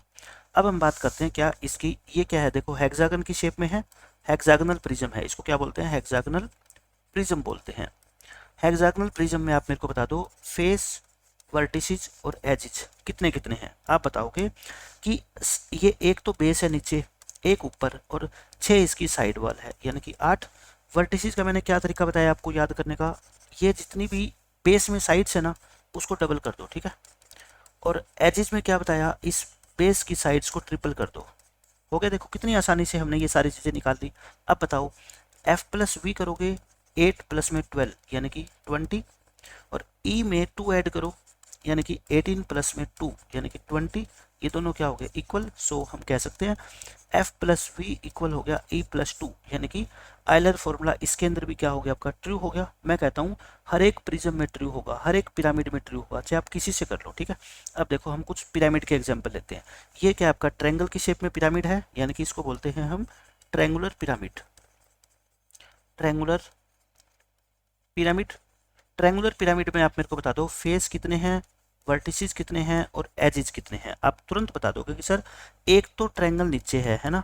इसमें बस क्या होता है, ऊपर वाला फेस काउंट नहीं होता, क्योंकि ऊपर एक पॉइंट है, एक तो फेस नीचे, और बेस के अंदर अगर 3 साइड है तो दीवार, साइड की जो दीवारें हैं वो कितनी होगी, 3 ही होगी। तो यानी कि ये कितने हो गए आपके 4। अच्छा वर्टिसेस कितने होंगे, आप कहोगे सर वर्टिसेस एक तो नीचे हैं, 3 तो नीचे है, ऊपर 3 नहीं होगे, की बार ऊपर क्या होगा, सिर्फ एक, क्योंकि ऊपर तो एक पॉइंट है ना, ऊपर जाके तो पॉइंट बन जाता है। तो 3 प्लस में 1 कितना होएगा, 4 हो गया। अच्छा अब बात आती है किसकी, आपकी एजेस की। लाइनें कितनी है बताओ, देखो नीचे 3 आपकी क्या है, ट्रायंगल की लाइन होगी, और 3 आप साथ में दीवारें खड़ी करोगे तो वे लाइन होगी, और ऊपर तो कोई लाइन बनेगी नहीं, क्योंकि ऊपर जाके तो वो क्या हो जाता है, पॉइंट बन जाता है। तो 3 प्लस में 3 कितनी होगी, 6। तो बताओ एफ प्लस में वी कितना हो गया, 4 प्लस में 4 8, और ई में 2 ऐड करो, यानी कि 6 प्लस में 2 ऐड करो, कितना हो गया 8। तो फिर बताओ यहाँ पे भी एफ प्लस वी और ई प्लस 2 आपका क्या हो गया, इक्वल हो गया, खत्म क्वेश्चन। अब देखो ये क्या है, आपका पिरामिड है, लेकिन कैसा है, ये स्क्वायर पिरामिड है, क्योंकि इसका बेस क्या है, आपका स्क्वायर की शेप में है। अब आप बताओ डायग्राम को देख के कि इसके फेसेस कितने हैं, इसके वर्टिसेस कितने हैं, और इसके एजेस कितने हैं। कोई भी बच्चा बता देगा कि एक तो फेस नीचे होता है, और 4 इसकी साइड में ट्रायंगल्स बनी है, तो मतलब कि 5, वर्टिसेस कितने, 4 तो नीचे, ऊपर 4 नहीं है, ऊपर सिर्फ कितना है, 1 है, तो यानी कि 5 हो गई। एजेस कितने, 4 तो नीचे और 4 ही इसके साइड में बने हुए हैं, यानी कि कितने हो गए, 8। तो फिर बताओ एफ प्लस वी कितना हो गया, 5 प्लस 5 यानी कि 10, और ई में 2 ऐड करो यानी 8 में 2 ऐड करो, कितना हो गया 10। देखो इक्वल हो गए ना। हर क्वेश्चन में मैं आपको ये चीज़ प्रूव करके दिखा रहा हूँ ताकि पेपर में कुछ भी आ जाए आप क्वेश्चन को आसानी से सोल्व कर पाओ, ठीक है। ये क्या है आपका पिरामिड बनेगा, लेकिन कौन सा, पेंटागनल, क्योंकि ये बेस क्या है आपका, पेंटागन है। तो ये क्या हो गया फिर आपका पेंटागनल पिरामिड। पेंटागनल पिरामिड है। आप बस मेरे को ये बता दो इसमें कितने नंबर ऑफ फेसेस कितने हैं और वर्टिसेस कितने हैं और आपके एजेस कितने हैं। कोई भी बच्चा आराम से बता देगा कि इसके फेस, एक तो नीचे वाला और 5 ये ट्रायंगल है ना, ये 5 ये ट्रायंगल कितने हो गए, 6। अच्छा पॉइंट कितने होंगे, फिर वही बात, पॉइंट नीचे कितने होंगे, 5, नीचे तो 5 है, देखो ये 1 2 3 4 और 5, लेकिन ऊपर ये 5 मत गिन लेना ये वाले, क्योंकि ये ऊपर जाके जब मिलेंगे तो ये 5 एक ही हो जाएगा, है ना। और एजेस, एजेस तो कितने होते हैं, देखो 5 नीचे और 5 ही साइड की दीवारें लगेगी, है ना। तो 5 प्लस में 5 यानी कि 10। फिर करो अब एफ प्लस वी करोगे तो कितना आएगा आपका बताओ, 6 प्लस 6 यानी कि 12, और वी प्लस सॉरी वी नहीं, ई में 2 ऐड करोगे ना, हम क्या करते हैं फिर ई में 2 ऐड करते हैं, यानी कि 10 में 2 ऐड करेंगे तो ये कितने बनेंगे 12, इक्वल हो गए ना। एफ प्लस वी इक्वल हो गया यहाँ पे ई प्लस 2, यानी कि आयलर का फॉर्मूला आपने यहाँ पे भी ट्रू साबित कर दिया। अब लास्ट और देखते हैं हम, ये भी क्या है आपका हेक्सागोनल पिरामिड है, ठीक है, हेक्सागोनल पिरामिड। हेक्सागोनल पिरामिड के अंदर अगर मैं बात करूं, आपसे पूछूं कि फेसेस कितने हैं, वर्टिसेस कितने हैं और एजेस कितने हैं। फेसेस एक तो नीचे, और हेक्सागन में 6 साइड होती है तो साइड की दीवारें हैं वो भी कितनी होगी, 6 होगी, यानी कि 7। अब वर्टिसेस 6 तो नीचे और एक ऊपर है ना पॉइंट, तो ये 7 हो गए, और एजेस 6 तो नीचे और 6 दीवारें हैं तो 6 उनके एजेस हो गए, ठीक है ना, कितने हो गए 12। तो बताओ एफ प्लस वी करोगे तो 7 प्लस में 7 यानी 14, और ई में 2 ऐड करोगे यानी 12 में 2 ऐड करोगे तो 14, इक्वल हो गए ना। So F plus V equal to E plus 2। देखो आज से पहले कोई नहीं सोच सकता था कि ये फॉर्मूला हर एक के अंदर ट्रू होगा। आप सोच सकते थे कि चलो एक प्रिज्म में ट्रू होएगा तो, लेकिन मैंने आपको सारे के सारे प्रिज्म और सारे के सारे पिरामिड के अंदर ये फॉर्मूला सही साबित करके दिखा दिया। तो आपको विश्वास हो गया कि मिस्टर आयलर ने जो फॉर्मूला बनाया वो सिर्फ किसी एक पॉलीहेड्रन के लिए नहीं बनाया, बल्कि सभी के सभी कन्वेक्स पॉलीहेड्रन के लिए बनाया, ठीक है। अब आपके एग्जाम में जो क्वेश्चन आएंगे वो इसमें से भी आ सकते हैं, ठीक है, और जो आपके टेक्स्ट बुक में है उसमें से भी आएंगे। अब हम करते हैं आपके टेक्स्ट बुक का क्वेश्चन। देखो कहता है verify Euler's formula for these solids. ये सॉलिड बना के दे रखे हैं, कहता है इनके लिए आप उस फॉर्मूले को वेरीफाई करो जो अभी मैंने आपको पिछले 8 क्वेश्चंस के अंदर करके दिखाया है, सेम वही तरीका। ये बताओ ये क्या है, ये एक प्रिज्म है, ठीक है, प्रिज्म है, लेकिन कौन सा आप बता सकते हो, पेंटागनल, क्योंकि देखो 1 2 3 4 5, ये क्या है आपका बताओ, पेंटागनल प्रिज्म। तो इसको देख के आपको काउंट करने हैं क्या, कि इसमें फेसेस कितने हैं, वर्टिसेस कितने हैं और एजेस कितने हैं। मैंने आपको बताया पेंटागनल प्रिज्म, आपके दिमाग में इमेज छप जानी चाहिए कि नीचे का बेस है, कितनी साइड है उसकी 5, एक बेस एक टॉप, और साइड की दीवारें कितनी होगी 5, तो 7 हो गए। अब वर्टिसेस कैसे काउंट करते थे, ये जो 5 है ना इसका क्या कर देते थे डबल, क्योंकि 5 पॉइंट तो धरती पे है और 5 ही पॉइंट देखो ये आपको ऊपर नजर आएंगे, तो 5 कितना होएगा आपका 10 हो जाएगा। एजिज देखो 5 एजिज नीचे, 5 टॉप पे और 5 साइड की दीवारों के, है ना, इसका 5 का ट्रिपल करते थे, कितना होगा 15। अब लिखो नाउ एफ और वी को एक साथ ऐड करना, 7 प्लस में 10 17, और ई में 2 ऐड करो यानी कि 15 प्लस में 2 17। सो क्या लिखेंगे हम, F plus V equal to E plus 2, और यही आपको प्रूव करना था, लिखोगे हैंस प्रूव्ड। हैंस प्रूव्ड को इंग्लिश में बोलते हैं, यही चीज हमने प्रूव करनी थी जो आपने पूछी थी, ठीक है, या हैंस वेरीफाइड, या फिर इसको ऐसे भी लिख सकते हैं हैंस वेरीफाई, वेरीफाई या प्रूव एक ही बात होती है, ठीक है, हैंस वेरीफाइड। बस ये लिखोगे आपको पूरे नंबर मिलेंगे, ठीक है। अब देखो ये सेकंड, इसके अंदर देखो 2 डायग्राम को जोड़ के एक डायग्राम बनाया गया है। नीचे वाला तो एक बॉक्स है और इसके ऊपर एक क्या खड़ा कर दिया, एक पिरामिड खड़ा कर दिया। बस इस क्वेश्चन में बच्चों को जो गलती होगी ना वो फेसिस काउंट करने में गलती हो सकती है, बाकी कुछ भी नहीं, ठीक है। ये क्वेश्चन हम सोल्व करते हैं। क्वेश्चन नंबर 2, इसके फेसिस बता दो, इसके वर्टिसेस बता दो और इसके एजेस बता दो। देखो वर्टिसेस तो कोई भी बच्चा बता देगा। आप ये मानो, आप इस फिगर को दिमाग में रखो, एक बॉक्स है, बॉक्स के वर्टिसेस कितने होते हैं बताओ? 4 नीचे 4 ऊपर, 4 नीचे 4 ऊपर, और एक वर्टिसेस एक्स्ट्रा हो गया इसमें पैदा, ये वाला है ना, तो कितने हो गए? 9। रटना नहीं है आपको कुछ भी, सॉरी ये आपको क्या लिख दिया मैंने, फेसिस वाली लाइन में लिख दिया। मैं इसको दोबारा लिख देता हूँ इरेज करके, मैं इसको इरेज करके, और यहाँ की बजाय वर्टिसेस, क्योंकि पहले वर्टिसेस लिख रहा हूँ मैं, आसान है काउंट करने आपके लिए। 4 नीचे 4 ऊपर, एक टॉप पे, कितना हो गया? 9। एजेस, एजेस आप मेरे को काउंट करके बता सकते हो। देखो पहले आप अपने कमरे के एजेस गिनो, कमरे में कितने एजेस होते हैं बताओ? 12। ये किसके हैं? रूम के। मैं सिर्फ लिख रहा हूँ, एग्जाम में नहीं लिखना, ठीक है, आपको बताने के लिए। 12 एजेस तो रूम में होते हैं, और ऊपर जो इसने ये टॉप में एक ट्रायंगल, ये 4 ट्रायंगल खड़ी कर रखी है। मेरे को कैसे पता लगे ये 4 है?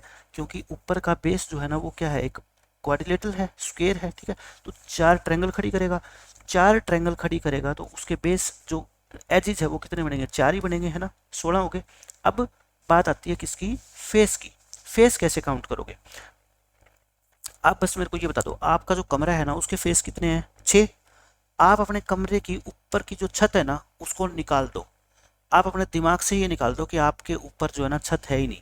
कमरे कमरे के अंदर 4 दीवारें और एक फर्श है, और आप बैठे हो, और उस छत की बजाय आपके कमरे के दीवारों के ऊपर 4 ट्रायंगल खड़ी कर दी जो जाके एक ही पॉइंट के ऊपर मिल रही है। तो आप मेरे को बताओ उस छत को क्या आप कभी काउंट करोगे? काउंट कर ही नहीं पाओगे, क्योंकि छत तो बीच से निकल गई। अगर छत आप लगाए रखोगे तो फिर वो ट्रायंगल कहाँ नजर आएगी जो आपने ऊपर बना रखी है डिजाइन के लिए? तो वो छत बीच की क्या होगी? गायब। यानी कि मैं कहता हूँ, देखो फेसिस काउंट करने हैं। कमरे के कितने फेसिस होते थे बताओ मेरे को? 6। 6 किसके फेसिस होते थे? रूम के होते थे। प्लस 4 किसके फेसिस है? ऊपर वाली 4 ट्रायंगल्स के, है ना। लेकिन इसमें से एक क्या करेंगे? माइनस। क्यों माइनस किया? क्योंकि जो ये छत थी ना ये बीच में क्या होगी? ये गायब। इस डिजाइन से ये क्या हो जाएगी? आपकी गायब हो जाएगी। ये क्या है? गायब है। दिखा रखी है इसने, क्योंकि ऊपर वाली ट्रायंगल डिजाइन तो तभी बनेगा ना जब बीच की छत को गायब करेंगे। तो ये कितनी होगी आपकी? 9। बस इस क्वेश्चन में यही एक समझने वाला पॉइंट था, बाकी आसान है। तो बताओ f प्लस वी कितना हो गया? 9 प्लस 9 18, और ये आपका e प्लस 2 करेंगे तो ये भी कितना आएगा? 16 प्लस 2 यानी कि 18। सो हम कह देंगे f प्लस वी इक्वल है e प्लस 2, और यही चीज़ आपको क्या करनी थी?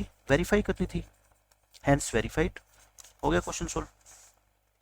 अब देखो 7th क्वेश्चन, इसके 3 पार्ट है, तीनों हम करेंगे। बहुत अच्छा क्वेश्चन है और इसमें से पेपर में से पक्का आएगा, ठीक है। तो ये तो मोस्ट इंपॉर्टेंट क्वेश्चन आप मार्क कर लो। इसमें आपको एक टेबल दे रखी है, देखो यहाँ लिख रखा है कितने फेसिस है यानी कि f की वैल्यू है, ये कितने वर्टिसेस है यानी कि v, और ये कितने एजेस है यानी कि e। अच्छा ये टेबल पढ़ोगे कैसे? ऐसे हॉरिजॉन्टली नहीं पढ़नी, वर्टिकली पढ़नी है। कैसे पढ़नी है इसको? वर्टिकली। क्योंकि जो ये number of faces, vertices, edges दे रखे वर्टिकल में दे रखे, ऐसे नहीं दे रखे आपको, ठीक है, कि यहाँ फेस लिख दिया, यहाँ एजेस लिख दिया, ऐसे नहीं। तो देखो पहले मैं फर्स्ट पार्ट आपको सोल्व करके दिखाता हूँ। ये फर्स्ट पार्ट है, ये सेकंड पार्ट है, ये थर्ड पार्ट है, ठीक है। तीनों अलग अलग क्वेश्चन है और पेपर में से कोई एक आएगा। ये मत सोचना कि ये तीनों आ जाएगी, ऐसी कैसी टेबल बनी नहीं आएंगी, एक ही आएगा क्वेश्चन, ठीक है। तो हम क्वेश्चन 7 का करते हैं फर्स्ट पार्ट। इसमें है ना ये जो क्वेश्चन मार्क लगा रखा है ना इसने, इसकी जगह बताना है अपने को, इसकी जगह बताना है, इसकी जगह बताना है, ठीक है। क्या क्या आएगा? फेसिस कितने पहले क्वेश्चन में बताओ? आप कहोगे सर पता ही नहीं। वर्टिसेस कितने? 6, और एजेस कितने? 12। मतलब कि मैं ये लाइन काउंट कर रहा हूँ बस, ठीक है। ये इसको लिखा है मैंने। आप मेरे को एक बात बता दो कि f के अंदर मैं क्या ऐसी वैल्यू लिखूं कि ये आपका आंसर सही आ जाए। आप कहोगे सर आप लिख दो यहाँ पे पाई आइलर्स फॉर्मूला या पाई यूलर्स फॉर्मूला। क्या होता है बताओ यूलर का फॉर्मूला? सब बच्चे जानते हो, इतने एग्जाम्पल दे दिए। f प्लस में v इक्वल होता है e प्लस में 2, यही तो होता है, कोई मुश्किल थोड़ा ही है। f की वैल्यू कितनी क्वेश्चन में? पता ही नहीं। प्लस v की वैल्यू कितनी? 6 इक्वल टू e की वैल्यू कितनी? 12 प्लस 2। तो बताओ f प्लस 6, 12 और 2 कितना होता है? 14। अब आप मेरे को बता दो f की वैल्यू क्या रखूं कि उसमें 6 ऐड करने पे 14 आ जाए? सब बच्चे बता देंगे 8 रख दो सर। वो आती कैसे है 8 पता है? ये प्लस 6 उधर आके माइनस हो जाता है, ठीक है। f की वैल्यू कितनी आ गई? 8। बस ये आपका क्या आ गया? आंसर आ गया। लेकिन अगर आपको मान लो डायरेक्ट ही देखना हो, कि क्या आएगा। देखो मैंने आपको ये बताया था कि एफ और वी दोनों को आप ऐड करते हो ना, तो उनका जो आंसर है वो ई से 2 ज़्यादा आता है। ई खुद कितना है बेचारा, 12 है, यानी कि इन दोनों का एडिशन 12 से 2 ज़्यादा होना चाहिए। उनमें से एक 6 है, तो यहाँ पे कितना होना चाहिए फिर बताओ, 8 होना चाहिए। मैं ये लिख देता हूँ स्टार बना के, एफ और वी का सम, ताकि आप वेरिफिकेशन भी कर सको, ठीक है। वी का सम ई से हमेशा 2 ज़्यादा होता है, ठीक है। यही तो होता है एलएच फार्मूला। एफ और वी आप दोनों को ऐड करोगे ना, तो उसका जो आंसर है वो ई से हमेशा क्या आएगा, 2 बड़ा आएगा। तभी तो हम ई में 2 ऐड करते हैं और दोनों को इक्वल बना देते हैं, ठीक है। यानी कि मैं ये कहूँ, अगर इस क्वेश्चन में ई कितना है बताओ, 12 है, सो एफ और वी का सम जो है वो कितना आना चाहिए, ई से 2 बड़ा, यानी कि 14 आना चाहिए। इस क्वेश्चन की बात कर रहा हूँ मैं, ठीक है। यानी कि इन दोनों नंबर्स को ऐड करने पे आप कहो सर 14 बनना चाहिए, और इस बच्चे के पास तो सिर्फ 6 रुपये ही हैं, तो फिर इसको कितने लेके आने पड़ेंगे, 8। सो एफ कितना हो जाएगा आपका, 14 में से 6 माइनस कर दो, कितना हो जाएगा 8। तो इस तरह से ओरली भी आंसर आप निकाल सकते हो, अगर ऑब्जेक्टिव में ये आ जाए या फिर छोटे क्वेश्चन में आ जाए, ठीक है। लेकिन अगर 2 नंबर में या 3 नंबर में आ जाए, तो फिर आपको ऐसे पूरा क्या करना है, सोल्व करना है, लेकिन आंसर आपको पहले ही पता लग जाएगा। अब देखो आपका सेकेंड पार्ट इसमें ये वाला पार्ट करेंगे अब हम। इसमें देख लो, लिख लो, सेकंड पार्ट में एफ कितना है 5, वर्टिसेस कितने हैं पता ही नहीं, क्वेश्चन मार्क, और एजेस कितने हैं 9। तो हम क्या लिखेंगे, पाई आइलर्ट्स फॉर्मूला बताओ आप मेरे को। आइलर्ट्स फॉर्मूला क्या होता है, F plus V equal to E plus 2। बस आप ये वैल्यू पुट करनी सीख लो, ठीक है। एफ प्लस वी, एफ की वैल्यू कितनी 5, वी की वैल्यू पता ही नहीं है, इक्वल टू ई की वैल्यू कितनी 9 प्लस में 2, यानी कि 5 प्लस वी इक्वल टू 11। अब बताओ 5 में कितना ऐड करें कि 11 आ जाए, आप कहोगे सर 6। वो 6 आता कैसे पता है, ये प्लस 5 इधर आके क्या हो जाता है -5, तो यानी कि v की वैल्यू कितनी आ गई अपनी 6, ठीक है। ये आ गया। अब डायरेक्ट, अब मैं आपको बताता हूँ कि डायरेक्ट कैसे आंसर का पता करें। ये पेपर में नहीं करना, पेपर में तभी करना है जब ये आपका एमसीक्यू में या शॉर्ट क्वेश्चन में आ जाए, लेकिन सोल्व करके दिखाना है तो फिर पूरा करके दिखाओगे, नहीं तो आपको मान लो 3 नंबर का आ गया तो आधा नंबर या 1 नंबर मिलेगा, ठीक है।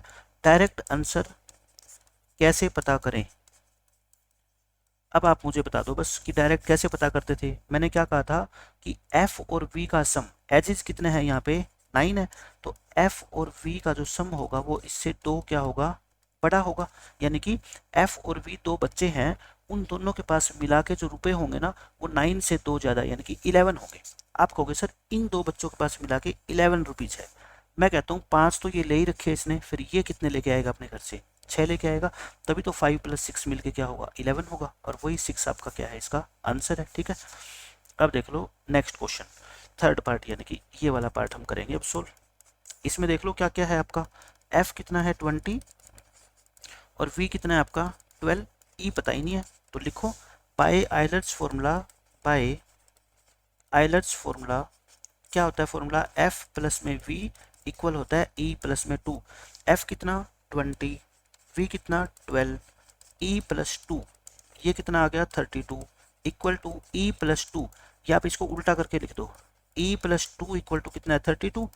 यानी कि किस नंबर में 2 ऐड करने से 32 आता है, 30 में, तो ई कितना आ गया बताओ 32, ये प्लस का 2 उधर आके माइनस का हो जाएगा, ई की वैल्यू कितनी आ गई 30। और डायरेक्ट बताऊँ कैसे पता करोगे, डायरेक्ट कैसे पता कर सकते हो आप बताओ मेरे को। आप कहोगे जी एफ और वी 2 बच्चे हैं, इनके पास मिला के कितने रुपए हैं 20 + 12 यानी कि 32। और मैंने क्या कहा था, ई है छोटा बच्चा, और छोटे बच्चे के पास हमेशा कितने रुपए कम होते हैं, 2 कम होते हैं, है ना। तो इसके पास 32 - 2 है, यानी कि 30 रुपये है। तो देखो यही तो 30 आंसर है, और ये मैंने आपको कहानी के थ्रू भी बता दिया। तो इस तरह से मैथ आपको आसान लगेगा, और पेपर में कोई क्वेश्चन आएगा ना, आंसर आपको पहले ही पता होगा उसका, ठीक है। अब देखो इस चैप्टर का लास्ट क्वेश्चन, कहता है can a polyhedron have 10 faces 20 edges and 15 vertices. ये पूछ रहा है कि क्या आप कोई ऐसा पॉलीहेड्रन बना सकते हैं जिसके फेस 10 हो, एजेस कितने हो 20, और 15 क्या हो वर्टिसेस। अगर मिस्टर आयलर ने ये फॉर्मूला ना दिया होता ना, तो बड़े बड़े मैथमेटिशियंस के लिए इस क्वेश्चन का आंसर देना मुश्किल हो जाता। लेकिन आयलर के फॉर्मूले का यूज करके कोई बच्चा भी 8th क्लास में, जैसे आप बच्चे पढ़ते हो सारे, वो आप आसानी से इसका आंसर दे पाओगे। क्या पूछ रखा है आपसे, क्या किसी भी पॉलीहेड्रन में 10 फेसिस, 20 एजिज और 15 वर्टिसेज हो सकते हैं? ये पूछ रहा है हाँ या नहीं, ठीक है। तो हम कहेंगे कि मिस्टर आयलर एक मैथमेटिशियन हुए हैं, उन्होंने अपना एक फॉर्मूला दिया है, अगर उस फॉर्मूले को ये सेटिस्फाई करती है ये वाली तीनों वैल्यूज, तब तो होंगे, अदरवाइज इस किसी भी पॉलीहेड्रन के इतने फेसिस, इतने एजिस और इतने वर्टिसेस नहीं हो सकते, ठीक है। हम क्या करेंगे, पहले सोल्व करके देखेंगे, हमें पता नहीं है यस या नो का। बताओ इस क्वेश्चन में एफ कितना है, आप कहोगे जी एफ है 10। इस क्वेश्चन में आपका वी, बाद में वी लिखो, ठीक है 15। एफ और वी को पहले लिखो, ये एजिस को बाद में लिखो, ये आदत डाल लो, ठीक है। अब मैंने क्या बताया था आपको, बताओ एफ प्लस वी निकालो पहले, 10 प्लस में 15, एफ और वी बड़े बड़े को ऐड किया करो, ठीक है। यानी कि एफ और वी बाद में आते हैं ना, ई सबसे पहले आता है, ई छोटा है। अच्छा ई में कितना ऐड करते थे बताओ, 2 ऐड करते थे ना, आप कहते हो बिल्कुल, ई में हमेशा ही 2 ऐड करते थे, लेकिन ई जो होता था उसमें अगर हम 2 ऐड करते थे, तब तो ये एफ प्लस वी और ई प्लस 2 दोनों क्या आते थे, इक्वल आते थे ना। आयलर फॉर्मूला में इक्वल तो होते हैं। हेयर हम क्या लिखेंगे, हेयर जब हमने एफ और वी को ऐड किया और ई वाली वैल्यू में 2 ऐड कर दिया, तो ये रिजल्ट इक्वल नहीं आया, लेकिन मिस्टर आयलर ने तो कहा था ये तो हमेशा इक्वल आएगा। इसका मतलब ऐसा कोई पॉलीहेड्रन आप बना ही नहीं सकते जिसके अंदर 10 फेसिस हो, 20 एजिज हो और 15 क्या हो, वर्टिसेज हो। सो हम क्या लिख देंगे, दिस कम्बिनेशन, कम्बिनेशन का मतलब इन तीनों का कम्बिनेशन, फेसिस, एजिज और वर्टिसेज का, this combination is not possible, ऐसा पॉसिबल है ही नहीं। अगर पॉसिबल होता तो फिर मिस्टर आयलर का ये फॉर्मूला फेल हो जाता, ठीक है, लेकिन ऐसा तो हुआ ही नहीं, आज तक किसी भी मैथमेटिशियन ने इसको गलत प्रूव नहीं किया। इसका मतलब ऐसा आप कोई पॉलीहेड्रन बना ही नहीं सकते। आपको कोई कोई ये नहीं होता कि आप कहो सर क्यों नहीं बना सकते, आप मेरे को एक ऐसी ट्रायंगल बना के दिखाना घर से, एक कोई भी ऐसी ट्रायंगल, आप घर में बैठे हो और मैं आपको कहता हूँ एक ट्रायंगल मैं बना रहा हूँ, लेकिन मैं तो यहाँ पेन से बना दी ट्रायंगल, आपने कंपास और पेंसिल का यूज करके बनानी है, जिसकी एक साइड कितनी हो 3 और एक साइड कितनी हो 4 और एक साइड कितनी हो 7। एंगल आपका जो मन करे 30, 60, 90 आप ले लेना, जो आपका मन करे। आप एक ऐसी ट्रायंगल मेरे को बना के दिखा देना, पूरे कितने भी दिन ले लो आप, जिसकी एक साइड 3, एक 4 और एक 7 हो, ठीक है। ये ट्रायंगल क्या है, बनानी पॉसिबल नहीं है। आप कहोगे सर आपने तो बना दी, मैंने ट्रायंगल बनाई है, मैंने तो अपनी मर्जी से लिखा है ये 4 सेंटीमीटर, कोई जरूरी थोड़ी है कि स्केल से मेजर करूंगा तो ये 4 है, स्केल से मेजर करूंगा तो ये तीनों ट्रायंगल पॉसिबल है ही नहीं, ये तीनों साइड से, ठीक है। ऐसा इसलिए होता है, ट्रायंगल की एक प्रॉपर्टी होती है कि आप किन्हीं भी दो साइड को ऐड करोगे ना, उनका जो दोनों का सम होगा वो थर्ड साइड से हमेशा क्या होगा, बड़ा होगा। प्रॉपर्टी क्या होती है, sum of any two sides is greater than the third side, is greater than the third side, ये प्रॉपर्टी होती है। तो इस ट्रायंगल में इन 3 साइड्स में ये प्रॉपर्टी सेटिस्फाई नहीं हो रही। मतलब कि देखो कोई भी दो साइड को जोड़ो, आप कहोगे सर हम 7 और 3 को जोड़ेंगे, 7 और 3 कितना होता है 10, ये 10 जो है ना इस 4 से क्या आना चाहिए, बड़ा, और बड़ा है, मतलब कि ट्रू है यहाँ तक तो। लेकिन मैं कहता हूँ किन्हीं भी दो को ऐड करो, एक दूसरा बच्चा आएगा वो कहेगा सर मैं तो 4 और 7 को ऐड करूंगा, तो 11 आ गया, ये 11 जो तीसरी साइड बच गई 3, इससे क्या होना चाहिए, बड़ा, और ये तो ट्रू है। लेकिन एक तीसरा दिमाग वाला बच्चा आया, उसने कहा कि सर इनको ऐड करके देखो, किन को ऐड करो आप, उन्होंने कहा कि आप इन 3 और 4 को ऐड करो, 3 और 4 को ऐड किया 7। अब कहता है अब देखो क्या ये 7 ये जो तीसरी साइड है इससे बड़ा है, आप मुझे बता दो क्या 7 7 से बड़ा होता है, वो कहेगा नहीं सर ये तो इक्वल होता है। कैसे हो सकता है कि एक बच्चे के पास 7 रुपए, दूसरे के पास भी 7, पहला बच्चा क्या कह सकता है कि मेरे पास तुमसे ज़्यादा रुपए है, नहीं कह सकता ना, इक्वल है उनके पास। तो ये क्या होगी, फॉल्स। अगर एक भी रिजल्ट इन तीनों में से फॉल्स आ गया ना, so this triangle is not possible, ऐसी ट्रायंगल बनाना पॉसिबल है ही नहीं, है ना, कोई नहीं बना सकता। आप छोटे बच्चे नहीं, दुनिया का कोई भी मैथमेटिशियन इस ट्रायंगल को ड्रॉ नहीं कर सकता जिसकी दो साइड 3 और 4 हो और तीसरी साइड कितनी हो, 7। आप कहो सर एक और एग्जांपल दे दो, ऐसा कौन सी ट्रायंगल है जो पॉसिबल नहीं हो सकती। मैं कहता हूँ आप कितने भी एग्जाम्पल बना लेना। एक साइड को मान लो लिख लिया 5, एक को लिख लिया कितना 7, 5 और 7 का सम कितना लिख दो 12, बस ऐसे लिख दिया करो, ठीक है। ये भी ट्रायंगल क्या है आपकी पॉसिबल नहीं होगी। और एग्जाम्पल देखें, एक साइड ले लो आप 3, एक साइड ले लो 5, 3 और 5 का सम कितना 8, दोनों का सम ले लिया करो, ठीक है। ये ट्रायंगल भी क्या होगी आपकी पॉसिबल नहीं होगी, क्योंकि जो थर्ड साइड होती है ना वो इन दोनों के सम से बड़ी होनी चाहिए, 8 से बड़ी होनी चाहिए, 9, 8.5, 8.1 भी हो सकती है, 8.1 हो, एक 3 हो, एक 5 हो, तब बनानी क्या हो जाएगी आपकी पॉसिबल हो जाएगी, ठीक है। लेकिन इससे नहीं होगी, इससे क्या हो जाएगी आपकी पॉसिबल हो जाएगी। तो ये था आपका चैप्टर नंबर 10।